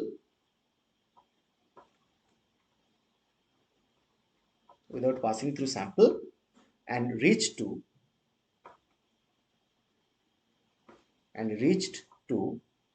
the detector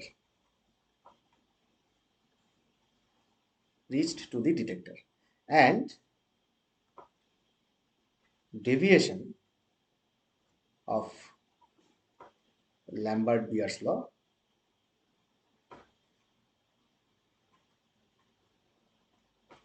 is observed.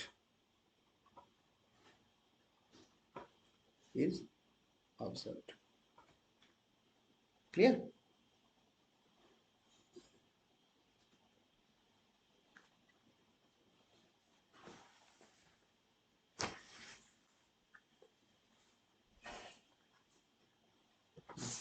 আচ্ছা,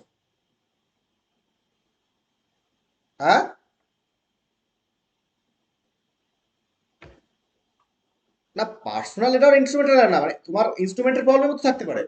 তোমার লাইট যে সোর্সটা যেটা স্যাম্পলের কিউবের মধ্যে দিয়ে যাওয়ার কথা, তোমার লাইটটা যদি একটু অন্য পজিশন চেঞ্জ হয়ে যায় কোনো কারণে, ইনস্ট্রুমেন্টাল এররের কারণে লাইটের রেটা স্যাম্পলের কিউবের যে পজিশনটা দেওয়া রয়েছে সেই পজিশন না দিয়ে বাইরে দিয়ে চলে গেল, সেটা হতে পারে। তোমার প্রবলেম নাও থাকতে পারে।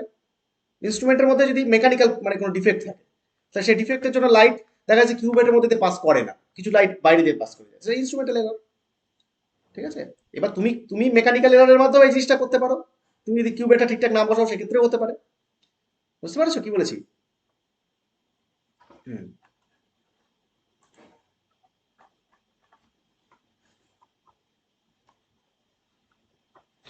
আচ্ছা, এরপর হচ্ছে পার্সোনাল এরর।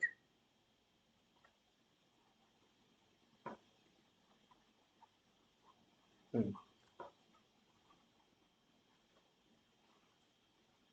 দাঁড়াও।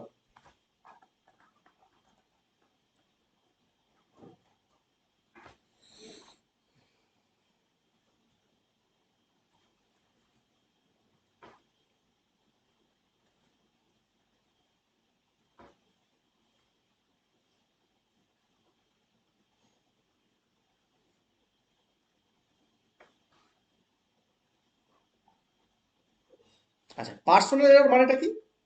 পার্সোনাল এরর মানেটা হচ্ছে যে এবার যে অ্যানালিস্ট, সে অ্যানালিস্ট যদি কোনো ভুল করে, অ্যানালিস্ট যদি কোনো ভুলভাল কাজ করে, বা সে যদি এক্সপেরিয়েন্সড অ্যানালিস্ট না হয়, তাহলে কিন্তু পার্সোনাল এররগুলো আসবে। হ্যাঁ, এবার সেখানে ইনস্ট্রুমেন্ট ঠিক থেকেও কোনো লাভ নেই, বা কেমিক্যাল ঠিকঠাক থেকেও কোনো লাভ নেই। তাহলে যে কাজটা করবে সে যদি ঠিকঠাক ত্রুটিপূর্ণ কাজ করে, ঠিকঠাক না করে কাজ, তাহলে কিন্তু এরর চলে আসবে ল্যাম্বার্ট বিয়ার্স লয়ে। ওকে, তো সেটা কি কি হতে পারে? প্রথমত হচ্ছে যে যে অ্যানালিস্ট সেটা কি হতে হবে, মাস্ট বি এক্সপেরিয়েন্সড। হ্যাঁ, মানে মাস্ট বি এক্সপেরিয়েন্সড হতে হবে। এক্সপেরিয়েন্সড না হলে কিন্তু, বা তার সুদক্ষ হাত থাকতে হবে যাতে করে সে সুন্দরভাবে কাজটা করতে পারে। ওই জন্য তাহলে কি হবে, প্রথমে তোমার একটা গাইডের প্রয়োজন। গাইড যদি ঠিকঠাকভাবে ঠিকঠাক মেনটেন করে, তবে তুমি ভালোভাবে শিখবে এবং তার থেকে তুমি অনেকদিন ধরে কাজ করতে করতে তোমার ঠিকঠাক কাজ হবে। প্রথমে যখন তুমি কাজ করবে তখন তোমার রেজাল্ট ভুলভাল আসবে, গ্রাফ ভুল আসবে, হ্যাঁ, সে অনেক কিছু ভুল হতে পারে। কিন্তু তুমি যদি আস্তে আস্তে কাজটা করতে করতে কি হবে, এক্সপেরিয়েন্স হয়ে যায়, তখন দেখা যাবে তুমি কাজটা অনেকটাই নির্ভুলভাবে করবে। যেমন তোমাদের স্যাররা যখন করবে তখন তারা নির্ভুলভাবে করবে অনেকটাই, কিন্তু তোমরা যখন করবে তখন একটু ভুল হতে পারে। তো এটা কারণ, এটা জাস্ট এক্সপেরিয়েন্সের পার্থক্য।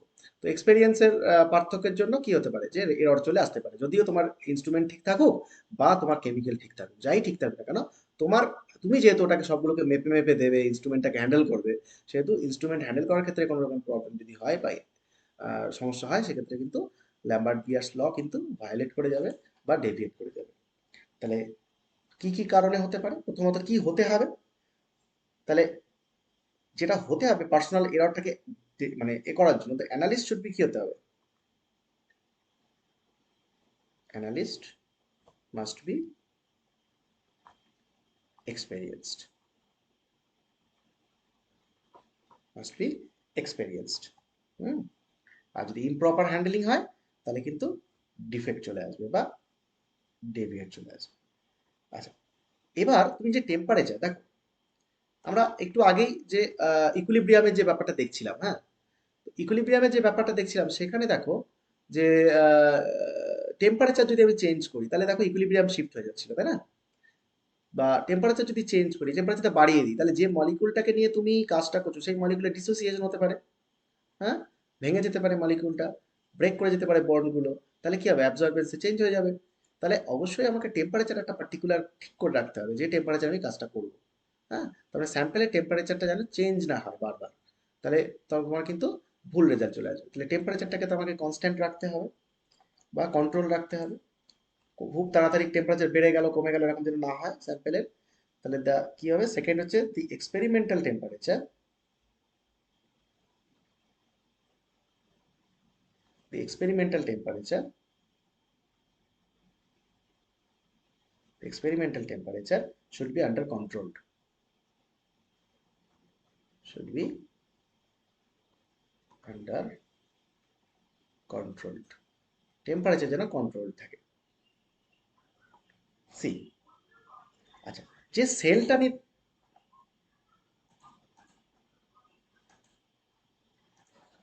যে সেলটা নিয়ে হয়েছে, experimental temperature should be under control, আচ্ছা,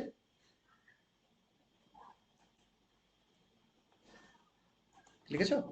আচ্ছা, এবার দেখো, এবার ব্যাপারটা হচ্ছে যে এই যে তুমি যে কিউভেটটা ব্যবহার করছো, হ্যাঁ, যে ডাবল বিম স্পেক্ট্রোমিটার হোক বা সিঙ্গেল বিম স্পেক্ট্রোমিটার হোক, তুমি যে এই যে কিউভেটটা ব্যবহার করছো, এই কিউভেটটা কেমন হতে হবে, পরিষ্কার পরিচ্ছন্ন নাকি নোংরা?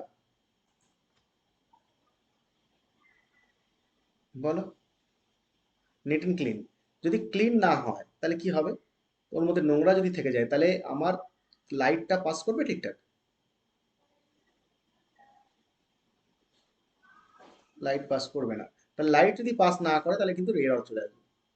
তাহলে লাইট পাস করাতে গেলে ঠিকঠাক, তাহলে আমাকে কিন্তু যে কিউবেটটা তুমি ব্যবহার করছো সেই কিউবেটটা মাস্ট বি ক্লিনড, ঠিক আছে? তাহলে ক্লিন যদি হতে হয় তাহলে কি করা হয়, দেখবে যখন প্র্যাকটিক্যাল করা হয়, দেখবে প্রথমে স্যার ভালো করে ধরে ধরে শিখিয়ে দেয়, যে কিউবেটটা ধরে নেয়, নিয়ে টিস্যু পেপার দিয়ে ভালো প্রথমে ওটাকে সলভেন্ট, যে সলভেন্টটা তুমি মানে প্রথমে জল দিয়ে ডিস্টিল ওয়াটার দিয়ে প্রথমে ভালো করে ধুয়ে নেওয়া হয়।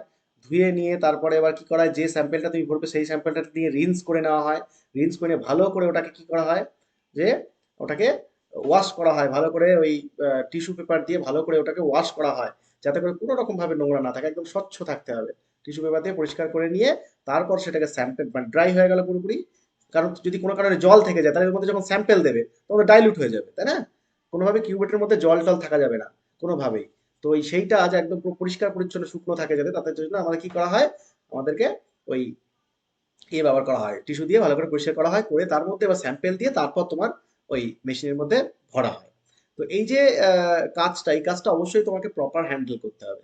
কিন্তু যদি কোনো একটা মানে অ্যানালিস্ট, সে যদি খুব দক্ষভাবে কাজটা না করে, জাস্ট আমি ডিস্টিল ওয়াটার দিয়ে ধুয়ে টুয়ে নিয়ে তারপর স্যাম্পেল ভরে দিল, দিয়ে মেশিনের মধ্যে বসিয়ে দিল, তাহলে কি হবে, ভালো করে ধুয়ে টুয়ে নিল কিন্তু প্রথমত পরিষ্কার যদি না হয় তো গেল।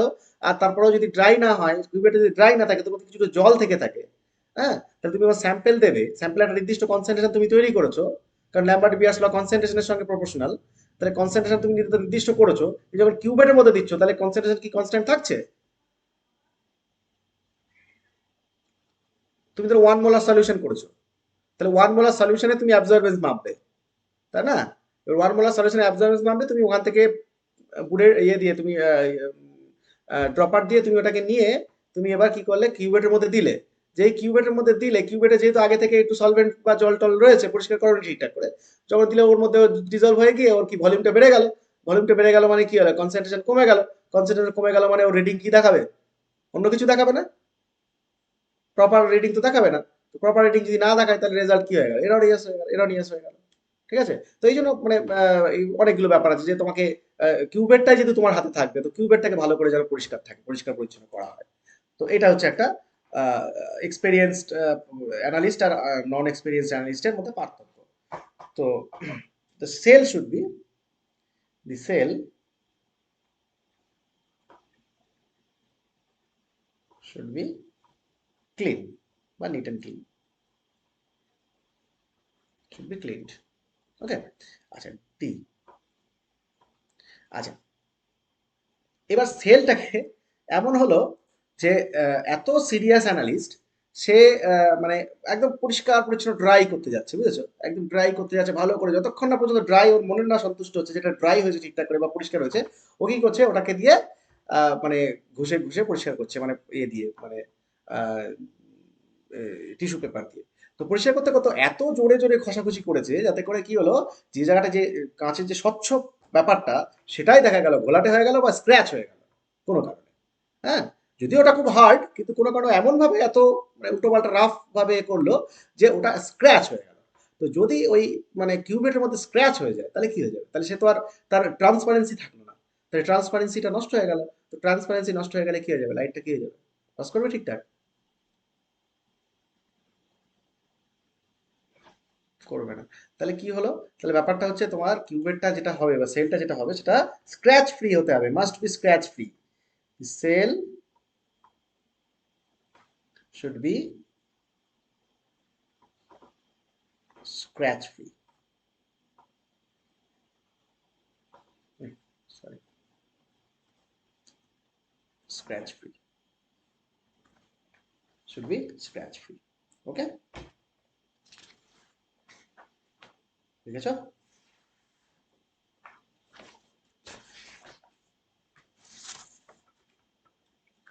বেশ। তো এই ছিল আমাদের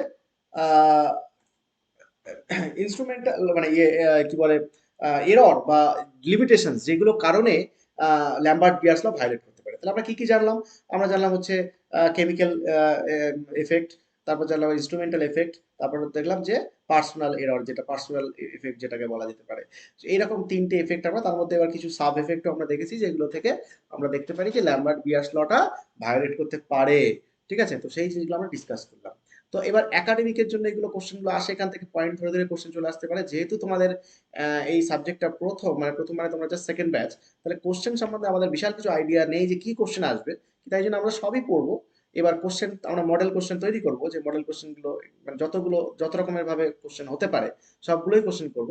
এবার তার মধ্যে থেকে দেখতে হবে যে ট্রায়াল দিয়ে যে কোন কোন কোশ্চেনগুলো আসছে সেগুলোকে ইম্পর্টেন্ট আনইম্পর্টেন্টের মানে ক্যাটাগরিতে ফেলতে হবে, কোনটা ইম্পর্টেন্ট কোনটা আনইম্পর্টেন্ট, এই ব্যাপারগুলো দেখতে হবে। যেহেতু তোমাদের সেকেন্ড ব্যাচ, তাহলে এখন আমরা ইম্পর্টেন্ট আনইম্পর্টেন্ট ব্যাপারটা আমরা বলতে পারছি না সেইভাবে, তাহলে সবগুলোই আমাদের পড়তে হবে। এর ব্যাপারটা হচ্ছে এইটা গেল একাডেমিকের ব্যাপারটা। এবার যারা কম্পিটিটিভ এক্সামের জন্য যারা প্রিপারেশন নিচ্ছ তাদের জন্য বলি, সেটা হচ্ছে যারা আগামীতে নেট দেবে, জ্যামের জন্য অতটা ইম্পর্টেন্ট না, তবু আমি কিছুটা হেল্প করে দেবো, যতটা এখান থেকে কতটা কোশ্চেন আসে না। ফিজিক্যালে আসে, ল্যাম্বার্ট বিয়াসটা তোমাদের ফিজিক্যালে আছে, তো ফিজিক্যালে হিসেবে তোমাদের কোশ্চেন আসে মানে ফটোকেমিস্ট্রিতে। কিন্তু নেটে, নেট বা গেট যখন দেবে তখন এখান থেকে একটা ভালো কোশ্চেন আসে, সেটা হচ্ছে এই এই পার্ট থেকে নেট এবং বিএইচইউ এর পরীক্ষা, যেটা তোমরা বিএইচইউ এর যে এন্ট্রান্স এক্সাম হবে সেখানেও কিন্তু এখান থেকে অ্যানালিটিক্যালের কোশ্চেনটা, শুনতে পাচ্ছ? শুনতে পাচ্ছ? আটকে যাচ্ছে? শুনতে পাচ্ছ এবার? হ্যালো?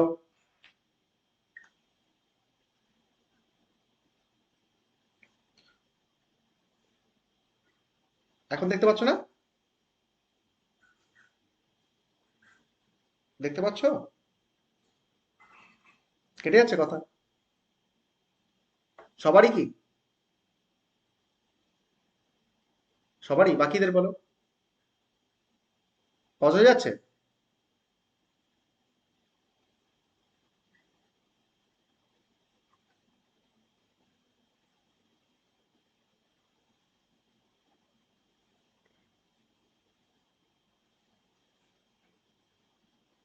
শোনা যাচ্ছে না?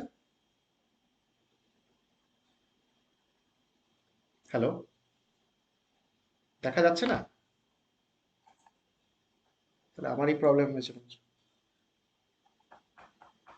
দেখো, স্ক্রোল করছি, দেখা যাচ্ছে?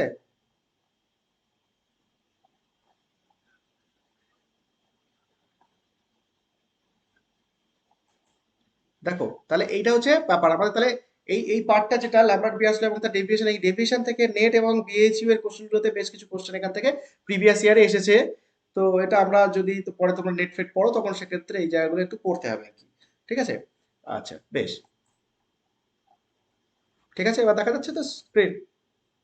হ্যাঁ, বলো।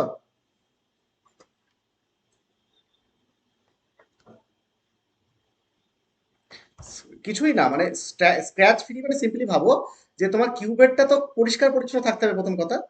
তাহলে পরিষ্কার পরিচ্ছন্ন মানে একদম কোনো রকম ভাবে দাগ টাগ না থাকে, কোনো ময়লা না থাকে। তাহলে স্ক্র্যাচটাও ঠিক ওই রকমই, যে তুমি কিউবেটটা যদি স্ক্র্যাচ থেকে যায় তাহলে স্ক্র্যাচ থাকা মানেটা কি? তার মানে অস্বচ্ছ হয়ে গেল। তো অস্বচ্ছ হয়ে গেল মানেই বা ট্রান্সপারেন্সি তার নষ্ট হয়ে গেল অনেকটাই। তাহলে সেখান থেকে লাইট তো ঠিকঠাক পাস করবে না, করবে কি?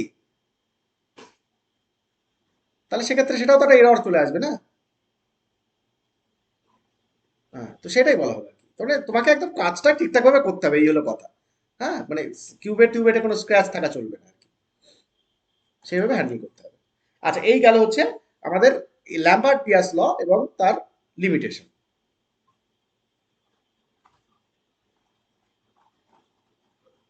হুম, ঠিক আছে।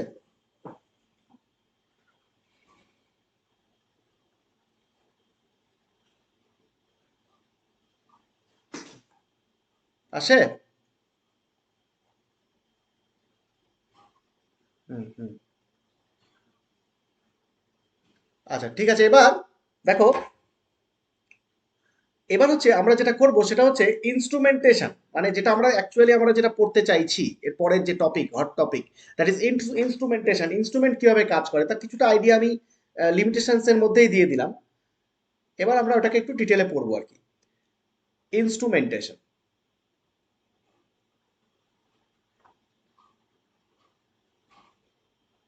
Instrumentation of UV visible spectroscopy.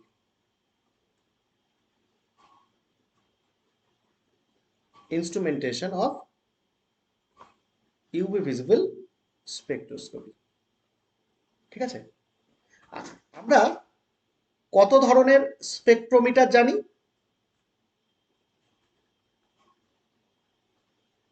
বলো।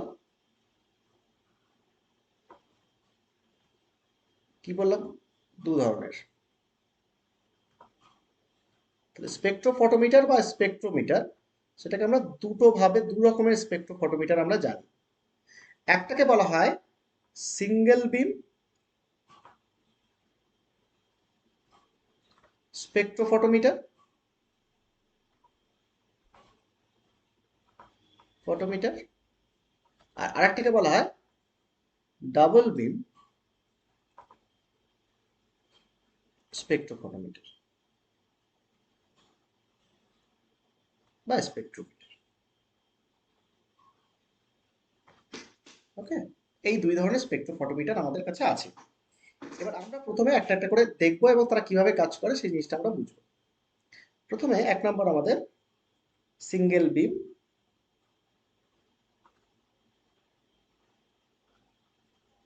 স্পেকট্রোফটোমিটার।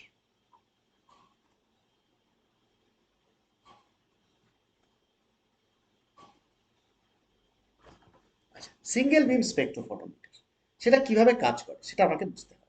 দেখো, খুব সিম্পল। সিঙ্গেল বিম স্পেকট্রোফটোমিটারটা অনেকটা সিম্পল, মানে তার ভেতরে ইনস্ট্রুমেন্টটা সিম্পল, কিন্তু তোমার কাজটা তখন কঠিন হয়ে যাবে। যখন ইনস্ট্রুমেন্ট সিম্পল ইনস্ট্রুমেন্ট হয়ে যাবে তখন তোমার কাজটা একটু কঠিন হয়ে যাবে, কিন্তু ইনস্ট্রুমেন্টটা যদি খুব আধুনিক হয়, হ্যাঁ, তাহলে তোমার কাজটা সহজ হবে। মানে ব্যাপারটা হচ্ছে কি হয়, সিঙ্গেল বিম স্পেকট্রোফটোমিটারে হ্যাঁ একটা লাইট সোর্স থাকে। ধরো এটা লাইট সোর্স, লাইট সোর্স তো লাগবেই, তাই না? এটা হচ্ছে কি, লাইট সোর্স। হ্যাঁ, দাঁড়াও, লাইট সোর্স। ঠিক আছে, এটা।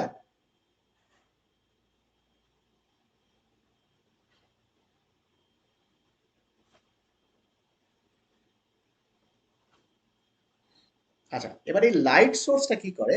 এই লাইট সোর্স কি করছে? সে ডিফারেন্ট লাইট, মানে একটা ইন্টেন্সিটি, নির্দিষ্ট ইন্টেন্সিটি লাইট সে পাস করছে।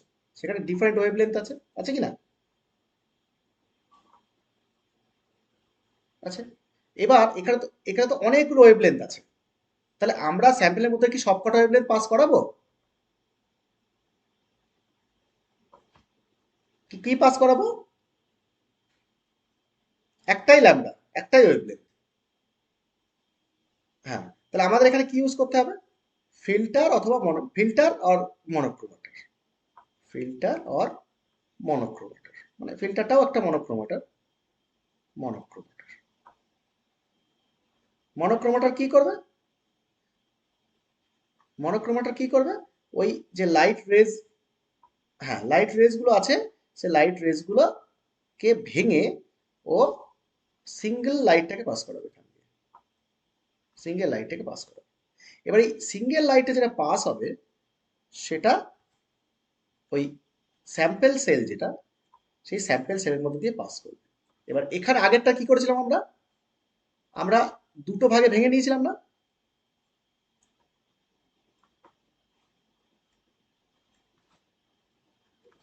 এখানে দুটো ভাগে ভাঙবো না, আমরা কি করব?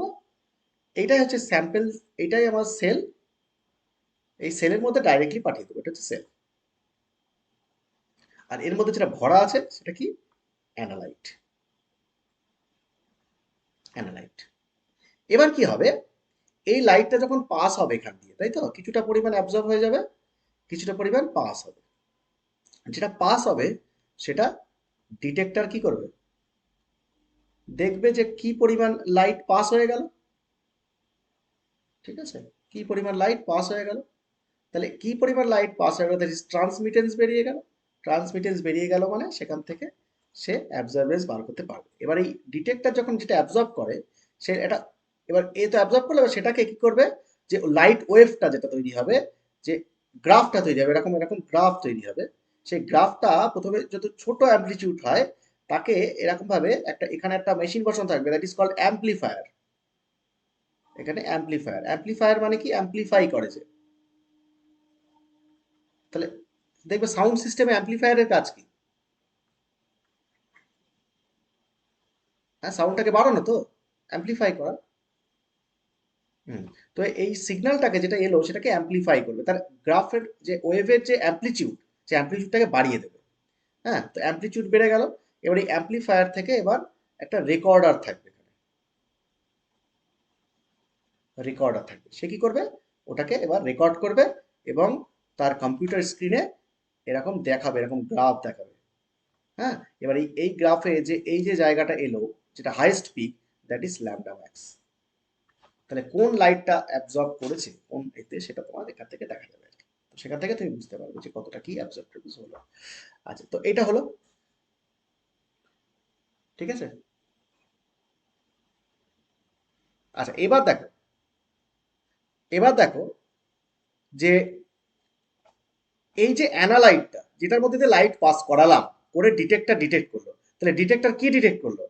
স্যাম্পেল, স্যাম্পেলের অ্যাবজর্বেন্স মানে অ্যাবজর্বেন্স, সেখানে মানে স্যাম্পেল কতটা অ্যাবজর্ব করলো বা ট্রান্সমিট করলো সেটা, আর কিউভেট বা সেল সে কতটা অ্যাবজর্ব করলো বা রিফ্লেক্ট ট্রান্সমিট করলো সেটা, টোটালটাই এখান দিয়ে বেরোলো, তাই না? তাই না, বুঝতে পারছো? হ্যাঁ।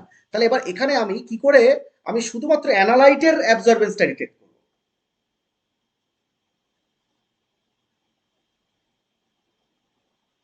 হুম, বলো বলো বলো।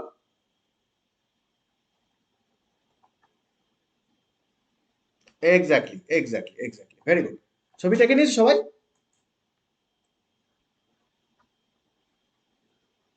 আচ্ছা, কি হবে দেখো, ব্যাপারটা হচ্ছে যে আমরা এই একটা যদি হয় তাহলে আমরা একটা সিঙ্গেল বিম, এটা সিঙ্গেল বিম, ডাবল বিম তো করিনি আমরা, একটা বিম of light.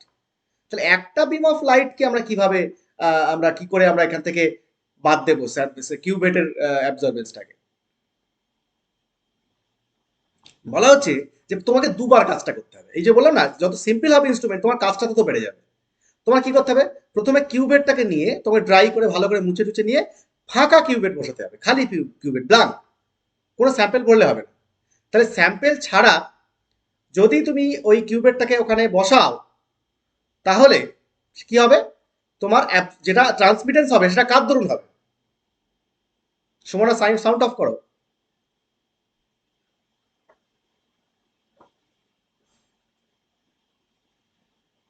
Sumana, sound of করো।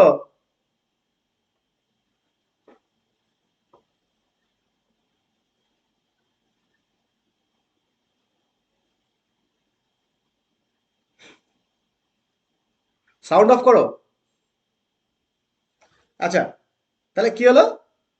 তাহলে ব্যাপারটা হচ্ছে যে যখন আহ, উম, আহ, ফাঁকা কিউবেট মানে ব্লাঙ্ক কিউবেট তখন বসাবে, তাহলে ব্লাঙ্ক কিউবেটের জন্য আমি কি পাবো ট্রান্সমিটেন্স, কার জন্য পাবো, ব্লাঙ্ক কিউবেটের জন্য।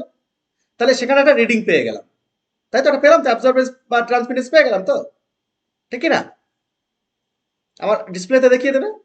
আচ্ছা, এবার আমি কি করব, এবার মেশিন থেকে আবার তো আমি কিউবেটটাকে তুলে নেব, তুলে নিয়ে ওতে এবার কি করবো, স্যাম্পল ভরবো, স্যাম্পল ভরে আবার ওটাকে বসাবো, তাহলে একটা অ্যাবজর্বেন্স পাবো, পাবো কি না? তাহলে স্যাম্পল সমেত একটা যেটা অ্যাবজর্বেন্স পাবো সেটা কি আছে, অ্যাবজর্বেন্স প্লাস, এই সরি, স্যাম্পল প্লাস কিউবেট, তাই না? বুঝতে পারছো কি বলছি? তাহলে এবার আমি শুধু স্যাম্পলের অ্যাবজর্বেন্সটা কি করে পাবো এবার, বলো, সিম্পল তো। আগে যে রিডিংটা পেলাম সেটাকে বাদ দিয়ে দেবো, ব্ল্যাঙ্কের যে রিডিংটা পেয়েছি আমি আলাদা করে সেটাকে বাদ দিয়ে দেবো। তাহলে এই যে তোমাকে অ্যাবজর্বেন্স থেকে, টোটাল অ্যাবজর্বেন্স থেকে এই যে কিউবেটের অ্যাবজর্বেন্সটা বাদ দিয়ে দিতে হচ্ছে, বাদ দিয়ে তুমি স্যাম্পলের অ্যাবজর্বেন্সটা পাচ্ছ, এটা কি ম্যানুয়ালি করছো না অটোমেটিক্যালি হচ্ছে? ম্যানুয়ালি করছো। তো ম্যানুয়ালি করছো মানে একটু টাইমটা কি হয়ে যাবে, লেন্দি হয়ে যাবে না? তোমাকে দুবার কাজটা করতে হচ্ছে, তাই না? তারপরে এই যে এটা সিঙ্গেল বিম স্পেকট্রোফটোমিটার, এটা হচ্ছে তার ডিসঅ্যাডভান্টেজ, যে তোমাকে এখানে কিন্তু এক, মানে অ্যাডভান্টেজ হচ্ছে কি বলতো, একটা কিউবেট দিয়ে তোমার কাজ মিটে যাচ্ছে। তাহলে যে ওখানে যে ছিল না যে দুটো কিউবেট লাগছিল, দুটো কিউবেটের সেম লেন্থ হতে হতো, এরকম ব্যাপারটা ছিল তো, তাই না? এবার দুটো কিউবেট যদি একটু আলাদা হয়ে যায়, তাহলে কিন্তু তোমার গন্ডগোল হয়ে যাবে রেজাল্ট। এখানে কিন্তু সেই অপশনটা নেই, এখানে কিন্তু তুমি একটাই কিউবেট ব্যবহার করছো, সুতরাং একটা কিউবেট মানে ওই আমাদের দুটো কিউবেটের দরকার পড়ছে না প্রথমত, আর ওই সমান একই রকম কিউবেট হওয়ারও দরকার পড়ছে না, তো ওই জিনিসটা আমার নিশ্চিন্ত থাকতে হচ্ছে। That is the advantage of single beam spectrophotometer. কিন্তু ডিসঅ্যাডভান্টেজ হচ্ছে, যেখানে যেহেতু তুমি সিঙ্গেল বিম স্পেকট্রোফটোমিটার মানে সিঙ্গেল কিউবেট ব্যবহার করছো, তাই জন্য তোমাকে দুবার কাজটা করতে হবে। প্রথমে ব্লাঙ্ক বসিয়ে তোমাকে রিডিং নিতে হবে, নিয়ে অ্যাবজর্বেন্স নিলে ডেটাটা লিখতে হবে, লেখার পরে আবার স্যাম্পল করে আবার তোমাকে রিডিং নিতে হবে, নিয়ে ডেটাটা লিখতে হবে, এবার স্যাম্পল প্লাস কিউবেট যেটা, সেটা থেকে ওই ব্লাঙ্কটাকে বাদ দিতে হবে, বাদ দিয়ে দিয়ে তোমাকে রিডিংটা নিতে হবে প্রত্যেকবার। ঠিক আছে? তো এই কাজটা তোমার একটু বেড়ে গেল আর কি, এই আর কি। ঠিক আছে, তাহলে বুঝতে পারছো সিঙ্গেল বিম স্পেকট্রোফটোমিটার কিভাবে কাজ করে। এবার আমাকে, এবার এখানে শেষ হয়নি আমাদের, এবার এই প্রত্যেক অ্যাডভান্টেজটা হচ্ছে যে আমরা এগুলো আলাদা করে পড়বো যদিও, অ্যাডভান্টেজ ডিসঅ্যাডভান্টেজ কোশ্চেন এসছে গত বছর তোমাদের, আগের বছরের যে কোশ্চেনটা হয়েছে সেখানে কোশ্চেন এসেছিল আছে যে ডাবল বিম স্পেকট্রোফটোমিটারের অ্যাডভান্টেজ কি ওভার সিঙ্গেল বিম স্পেকট্রোফটোমিটার, এই কোশ্চেনটা গত বছর এসেছে, যে ডাবল বিম স্পেকট্রোফটোমিটার কি যে কি কি সুবিধা আছে সিঙ্গেল বিম থেকে। হ্যাঁ, ঠিক উল্টোটাও হতে পারে, যে সিঙ্গেল বিম ডাবল বিম থেকে কি কি সুবিধা আছে, মানে দুটোতেই সুবিধা অসুবিধা আছে। কি রকম, দেখো, সিঙ্গেল বিম স্পেকট্রোফটোমিটারে আমি কিউবেট একটাই ব্যবহার করছি, আর ডাবল বিম স্পেকট্রোফটোমিটারে কটা কিউবেট ব্যবহার করছি, দুটো। তাহলে দুটো যদি হয়, তাহলে দেখো আমাকে দুটো কিউবেটের কি হতে হবে, একদম এক্স্যাক্টলি সেম হতে হবে, দুটো কিউবেটই, ইয়েস অর নো? দুটো দুটো কিউবেটই দুটো কিউবেটই সেম হতে হবে একদম এক্স্যাক্টলি, নাহলে ক্যালিব্রেশনটা হবে না ঠিকঠাক। কিন্তু সিঙ্গেল বিম স্পেকট্রোফটোমিটারে যেহেতু দুটো থাকছে না, মানে একটা দিয়েই আমি ব্লাঙ্ক, ওইটা থেকে দিয়েই আমি স্যাম্পল দিচ্ছি, তাহলে আমার দুটো কিউবেটের যে একই হতে হবে এই সমস্যাটা আমার থাকছে না, থাকছে কি পারফেক্ট ক্যালিব্রেশন। তারপরে ওদের ওই যে জিনিসটা আমাদের ইনস্ট্রুমেন্টাল এররে, যে মিসম্যাচ সেল যে ব্যাপারটা আমরা বলছিলাম, সে মিসম্যাচ সেল সিঙ্গেল বিম ওই ব্যাপারটা এখানে থাকছে না, তাহলে that is the advantage of single beam spectrophotometer over double beam spectrophotometer. কিন্তু আবার এর ডিসঅ্যাডভান্টেজ আমার উল্টো দিকে আছে, সেটা হচ্ছে ডাবল বিম স্পেকট্রোফটোমিটার তুমি একই সঙ্গে, মানে তোমার একটা কিউবেট তোমার অটোমেটিক্যালি ব্লাঙ্ক হিসেবে বসানো আছে, আবার আর একটা কিউবেট নিয়ে শুধু স্যাম্পল ভরো আর বসাও, স্যাম্পল ভরো আর বসাও, তাহলে তোমার ব্লাঙ্কের জন্য কত হচ্ছে এই রিডিংটা তোমাকে কিন্তু নিতে হচ্ছে না, সেটা অটোমেটিক্যালি স্যাম্পল তোমার ইনস্ট্রুমেন্ট কিন্তু দেখিয়ে দিচ্ছে। তাহলে ওখানে বাদ দিয়ে রিডিংটা দেবে সবসময় তোমাকে, অটোমেটিক ওটা দেবে। তবে এখানে কি কাজটা তোমার অর্ধেক হয়ে গেল না? বুঝতে পারলে? হ্যাঁ, হ্যাঁ। তো এইটা হচ্ছে অ্যাডভান্টেজ, এবং এটা খুব টাইম টাইম সেভিং, যেটাকে বলা হয় টাইম সেভিং। এক্সপেরিমেন্ট তুমি করবে একটা, সেটা অবশ্যই টাইম সেভিং হতে হবে, টাইম কনজিউমিং হয়ে গেলে তো মুশকিল, তো অনেক লেন্দি হয়ে যাবে। তো এই টাইম সেভিং ব্যাপারটা হওয়ার জন্য কিন্তু ডাবল বিম স্পেকট্রোফটোমিটার কিন্তু অনেক বেশি ইউজফুল, ঠিক আছে, ওভার সিঙ্গেল বিম স্পেকট্রোফটোমিটার। ক্লিয়ার? হ্যাঁ, এবার এই যে ব্যাপারটা আমরা এই যে পুরো জিনিসটাকে আমরা দেখালাম, এই যে বক্স বক্স করে করে কি কি থাকে, মানে কি কি কম্পোনেন্ট থাকে ওর মধ্যে, কি থাকে, প্রথমত লাইট সোর্স থাকে একটা, দ্বিতীয়ত কি থাকে, মনোক্রোমাটার থাকে, তৃতীয়ত কি থাকে, সেল স্যাম্পল, সেল থাকে। আর চতুর্থ কি থাকে, ডিটেক্টর। পঞ্চম কি, অ্যাম্পলিফায়ার। আর তারপর তারপর কি, রেকর্ডার। তাহলে এই এই এই কটা কম্পোনেন্ট যে কোনো স্পেকট্রোফটোমিটারে থাকবে, ঠিক আছে। এবার আমাদেরকে এই স্পেকট্রোফটোমিটারে এই যে কম্পোনেন্টগুলো আছে, সেই কম্পোনেন্টগুলোকে নিয়ে চুলচেরা বিশ্লেষণ করতে হয়। মানে প্রত্যেকটা কম্পোনেন্ট, যেমন ধরো সোর্স অফ লাইট, কত ধরনের লাইট হতে পারে, তারা কিভাবে কাজ করে, তারা কত ওয়েভলেন্থের লাইট ছাড়ে, ঠিক আছে, তাদের মেকানিজমটা কি, তাদের লাইটের মধ্যে মেকানিজমটা কি থাকে, এই জিনিসটা, that is instrumentation of swords of light হয়ে গেল। আচ্ছা, তারপর করতে হবে মনোক্রোমাটার, কত ধরনের মনোক্রোমাটার হয়, তারা কিভাবে কাজ করে, মনোক্রোমাটার হয়ে যাবে। তারপর আমাদের পড়তে হবে কি, তারপর পড়তে হবে আমাদের সেল, সেল কিরকম হয়, সেল কি দিয়ে তৈরি, হ্যাঁ, কোন মেটেরিয়াল দিয়ে সেলটা তৈরি, ওই যে কিউবেটটা যেটা কি দিয়ে তৈরি, হ্যাঁ, সেটা কাঁচের হয় না, হ্যাঁ, কেন কাঁচের হয় না, এটার কারণ আছে। আচ্ছা, তারপর হচ্ছে কি না, তারপর হচ্ছে তোমার ডিটেক্টর, ডিটেক্টর কি কি থাকে, কি থাকে, ডিটেক্টর কিভাবে কাজ করে, অ্যাম্পলিফায়ার কি, রেকর্ডার কি, এই প্রত্যেকটা জিনিস হচ্ছে ইনস্ট্রুমেন্টেশনের মধ্যে পড়ে। তাহলে প্রত্যেকটা জিনিস আমাদেরকে দেখতে হবে যে কিভাবে তারা কাজ করে, তাহলেই তুমি প্রপারলি অ্যানালিটিক্যাল কেমিস্ট্রি হিসেবে তুমি তার ইনস্ট্রুমেন্টের ব্যাপারটা বুঝলে, এবং তুমি যখন প্র্যাকটিক্যাল করতে যাবে, আমার মানে সে বিএসসিতেও তোমাদের আছে এবং এমএসসিতেও যদি তুমি যাও, সেখানেও তুমি দেখবে যে এই ইউভি স্পেকট্রোফটোমিটার নিয়ে তোমাকে কাজ করতে হবে। এবার তুমি ইনস্ট্রুমেন্টেশনটাও তুমি যদি জানো, তাহলে তোমার কাজ করতে সুবিধা হবে যে কিভাবে ইনস্ট্রুমেন্টটা কাজ করে, ঠিক আছে। তুমি সামনে একদম চোখের সামনে তুমি ইনস্ট্রুমেন্টটা দেখতে পাবে, যে এবার থিওরিটিক্যালি তুমি পড়েছো, ওইটা তুমি এক্সপেরিমেন্টে মেলাবে, যে এই ইনস্ট্রুমেন্টের ভিতরে তুমি তো বাইরে থেকে দেখতে পাবে না কিছু, পুরোটাই ঢাকা ঢোকা থাকবে, হ্যাঁ, তো ওর ভিতরে কি কি আছে কম্পোনেন্ট, তুমি বাইরে থেকে বুঝতে পারবে যে কিভাবে কাজটা হয় ওর ভিতরে, ঠিক আছে। এইটা হচ্ছে প্রথমত সিঙ্গেল বেম স্পেকট্রোফটোমিটার। এবার দ্বিতীয় যেটা একটা আছে, সেটা হচ্ছে আমরা জাস্ট আগেরটা ছবিটা double beam spectrophotometer.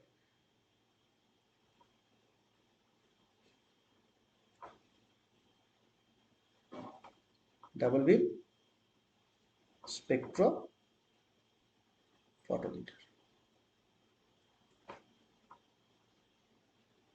Double beam spectrophotometer. আচ্ছা, ডাবল বিম স্পেকট্রোফটোমিটার নিয়ে আমার বিশেষ কিছু মানে বারবার বলার দরকার নেই, কারণ আমি আগে একটু আগেই আঁকলাম। ডাবল বিম স্পেকট্রোফটোমিটার মানে কি, দুটো বিম অফ লাইট থাকবে, তাই না, মানে একটা লাইটকে আমি দুটো ভাগে ভাঙবো, that is double beam spectrophotometer. কি হবে, একই রকম ভাবে আমার এখানে কি থাকবে, একটা লাইট সোর্স থাকবে, একটা লাইট সোর্স থাকবে।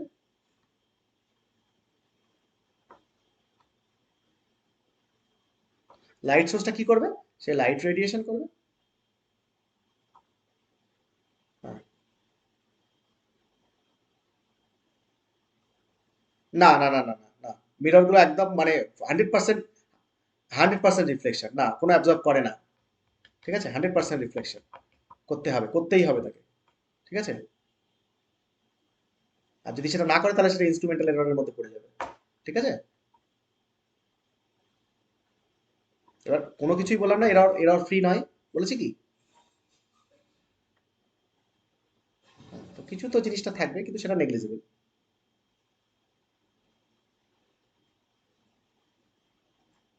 আচ্ছা, ফিল্টার আর মনোক্রোমাটার একই কাজ। সিঙ্গেল বিম ডবল বিমের মধ্যে তেমন বেসিক্যালি কোনো পার্থক্য নেই, শুধু এইখানে পার্থক্যটা কি, এখানে তোমাকে এইখানে একটা মিরর থাকবে, বা যে মিররটা থাকবে সেটাকে আমরা আগের বার মিরর লিখেছিলাম তো, ওটাকে অ্যাকচুয়ালি ওটাকে বলা হয় বিম স্প্লিটার, হ্যাঁ, বিম স্প্লিটার। সেটা মিরর হতে পারে বা ডিফ্রাকশন গ্রেটিং হতে পারে, এটাকে বলা হয় বিম স্প্লিটার, সায়েন্টিফিক্যালি এটাকে বলা হয় বিম স্প্লিটার। স্প্লিট করছে, বিমটাকে ভেঙে দিচ্ছে দুভাগে, হ্যাঁ, বিম স্প্লিটার,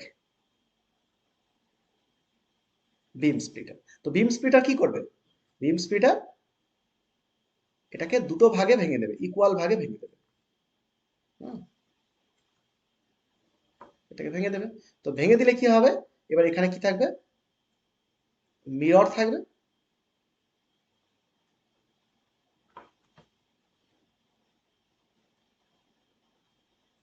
এখানে মিরর থাকবে। এবার মিররটা কি করবে, প্যারালাল লাইট এখান দিয়ে, প্যারালাল লাইট এখান দিয়ে পাস করাবে, ঠিক আছে, প্যারালাল লাইট পাস করানো। এবার আমরা এখানে কি করব, এখানে একটা কিউভেট বা সেল থাকবে, এখানে একটা কিউভেট, এখানে একটা কিউভেট বা সেল থাকবে, হ্যাঁ, একদম সেম হতে হবে, দুটোই ইকুয়াল হতে হবে, ঠিক আছে। হওয়ার পরে কি হবে, এবার একটা হবে স্যাম্পেল সেল, এটা কি স্যাম্পেল সেল, আর এইটা যেটা থাকবে সেটা কি, এটা হচ্ছে রেফারেন্স সেল বা blank cell or blank cell. ঠিক আছে, ব্ল্যাঙ্ক সেল। এবার কি হবে, এবার এখান দিয়ে লাইটটা পাস হবে, that is transmitted light. Transmitted light, এটা ছিল ইনিশিয়াল যেটা লাইটটা আসছে সেটা হচ্ছে, আর এবার ট্রান্সমিটেড লাইট। আচ্ছা, ট্রান্সমিটেড লাইট হলে কি হবে, ট্রান্সমিটেড লাইটটা যখনই পাস হবে তখন এখানে আবার একটা মিরর থাকবে, এখানে আবার একটা মিরর থাকবে। তো লাইটটা কি হবে, এখান থেকে এসে এইখানে এলো, এখান থেকে গিয়ে এইখানে এলো। হুম, এখানে কি থাকবে, ডিটেক্টর থাকবে। ডিটেক্টর ওই দুটো লাইটকে সে অ্যানালাইজ করবে, দেখবে যে কি লাইট এলো, সে অ্যানালাইজ করে সেটাকে অ্যাম্পলিফায়ারের কাছে পাঠিয়ে দেবে। অ্যাম্পলিফায়ার, অ্যাম্পলিফায়ার কি করবে, ওই লাইটের যে সিগন্যালটা সেই সিগন্যালটাকে অ্যাম্পলিফাই করবে, তার মানে ওয়েভের অ্যাম্পলিটিউডটাকে বাড়িয়ে নেবে। বাড়িয়ে নেওয়ার পরে তারপরে ও রেকর্ডারের কাছে পাঠিয়ে দেবে। রেকর্ডার ওটাকে রেকর্ড করবে এবং তোমার কম্পিউটার স্ক্রিনে সিগন্যাল দেখিয়ে দেবে, যে এর গ্রাফটা দেখিয়ে দেবে, অ্যাবজর্পশন গ্রাফটা দেখিয়ে দেবে। ঠিক আছে, এটা কি হলো তাহলে, ডাবল বিম স্পেক্ট্রোফটোমিটার। বোঝা গেল দুটোর মধ্যে পার্থক্যটা কি, বুঝতে পারলে?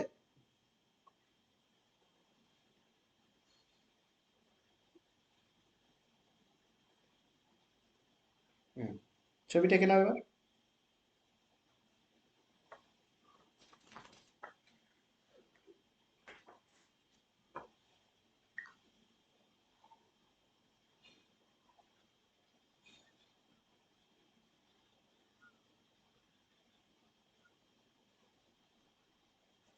সলভেন্টটা, হ্যাঁ, সলভেন্টের অ্যাবজর্পশন থাকতে পারে। তো তো যদি এরকম হয় তাহলে এখানে আমাকে সলভেন্টটাও ঢালতে হবে, এটা তো রেফারেন্স সেল, তুমি যা যা বাদ দেওয়ার এখানে দিতে পারো। হুম, এবার নর্মালি আমরা কি ধরি, সলভেন্টটার কোনো অ্যাবজর্বেন্স থাকবে না এটা ধরি, বুঝতে পেরেছো? এবার ওই জন্য সলভেন্টে যদি অ্যাবজর্বেন্স থেকে যায় তাহলে সেটা ওই এররের মধ্যে চলে যায়, যেটা আমরা পড়েছি। তো যে সলভেন্ট সাবস্ট্রেট ইন্টারাকশন যদি হয় তাহলে কিভাবে এরর চলে আসতে পারে। হুম,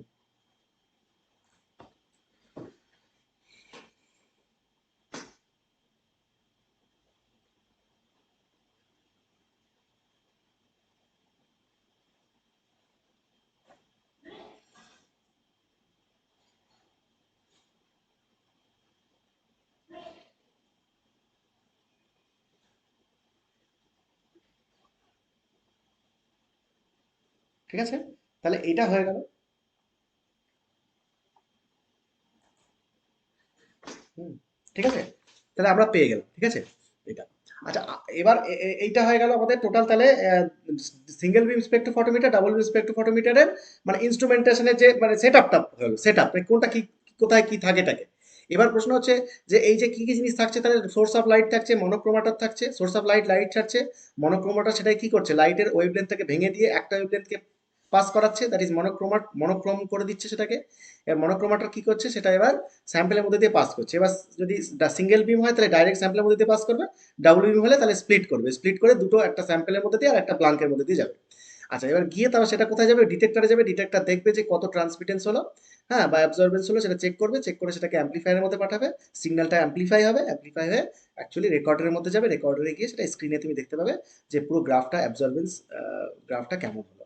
ঠিক আছে, তো এই জিনিসটা পুরোটা হচ্ছে ইনস্ট্রুমেন্টেশন। এবার প্রশ্ন হচ্ছে এই যে কম্পোনেন্টগুলো তুমি শুনলে, হ্যাঁ, যে সোর্স অফ লাইট, মনোক্রোমাটার, সেল, হ্যাঁ, তারপর হচ্ছে বিম স্প্লিটার, ডিটেক্টর, তারপরে অ্যাম্পলিফায়ার এবং ইয়ে রেকর্ডার, এই যে জিনিসগুলো হলো, এই জিনিসগুলো এবার দেখতে হবে যে এটা কি করে কাজ করে, মানে কি কি থাকে এর মধ্যে, মানে কত ধরনের কি হয় আর কি এরা, মনোক্রোমাটার কত ধরনের কি হয়, এটা ওটা, হ্যাঁ, সেগুলো একটু ডিটেলে আমাদের একটু একটু পড়তে হবে আর কি, এগুলোর পরিচিতিটা তোমার দরকার, খুব বিশাল কিছু ডিটেলসে তোমাদের নেই, কিন্তু যা হলেও যতটা আমাদের লাগবে আমাদের ততটা আমাকে পড়তে হবে। তো এই জিনিসটা আমাদের করতে হবে। হুম, তো এইটা এইভাবে করা হয় কাজটা। তো এইটা আমরা কিভাবে কি কম্পোনেন্ট গুলো কিভাবে কি কত রকমের আছে টাছে এগুলো নিয়ে কোশ্চেন আসে বলে আমরা এটা আমরা ডিটেলে পড়তে হবে আর কি। তো এটা আমরা নেক্সট দিন একেবারে একদম প্রথম থেকে কম্পোনেন্ট নিয়ে পড়বো, যে কোন কোন কম্পোনেন্ট কি কি, সোর্স অফ লাইট দিয়ে শুরু করবো আমরা, সোর্স অফ লাইট কত ধরনের হয়, কি কি হয়, কিভাবে কাজ করে। ঠিক আছে, এইভাবে আমরা নেক্সট দিন শুরু করবো, আজকে আমরা এখানে ছেড়ে দিচ্ছি। Thank you, good night. হ্যাঁ, বলো।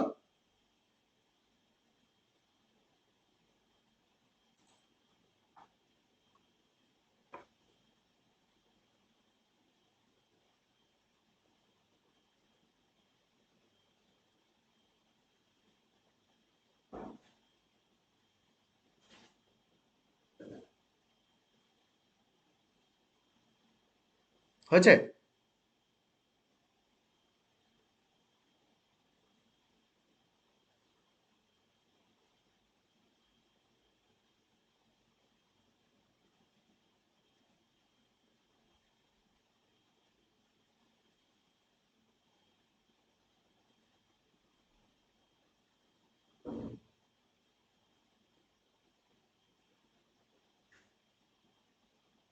ঠিক আছে?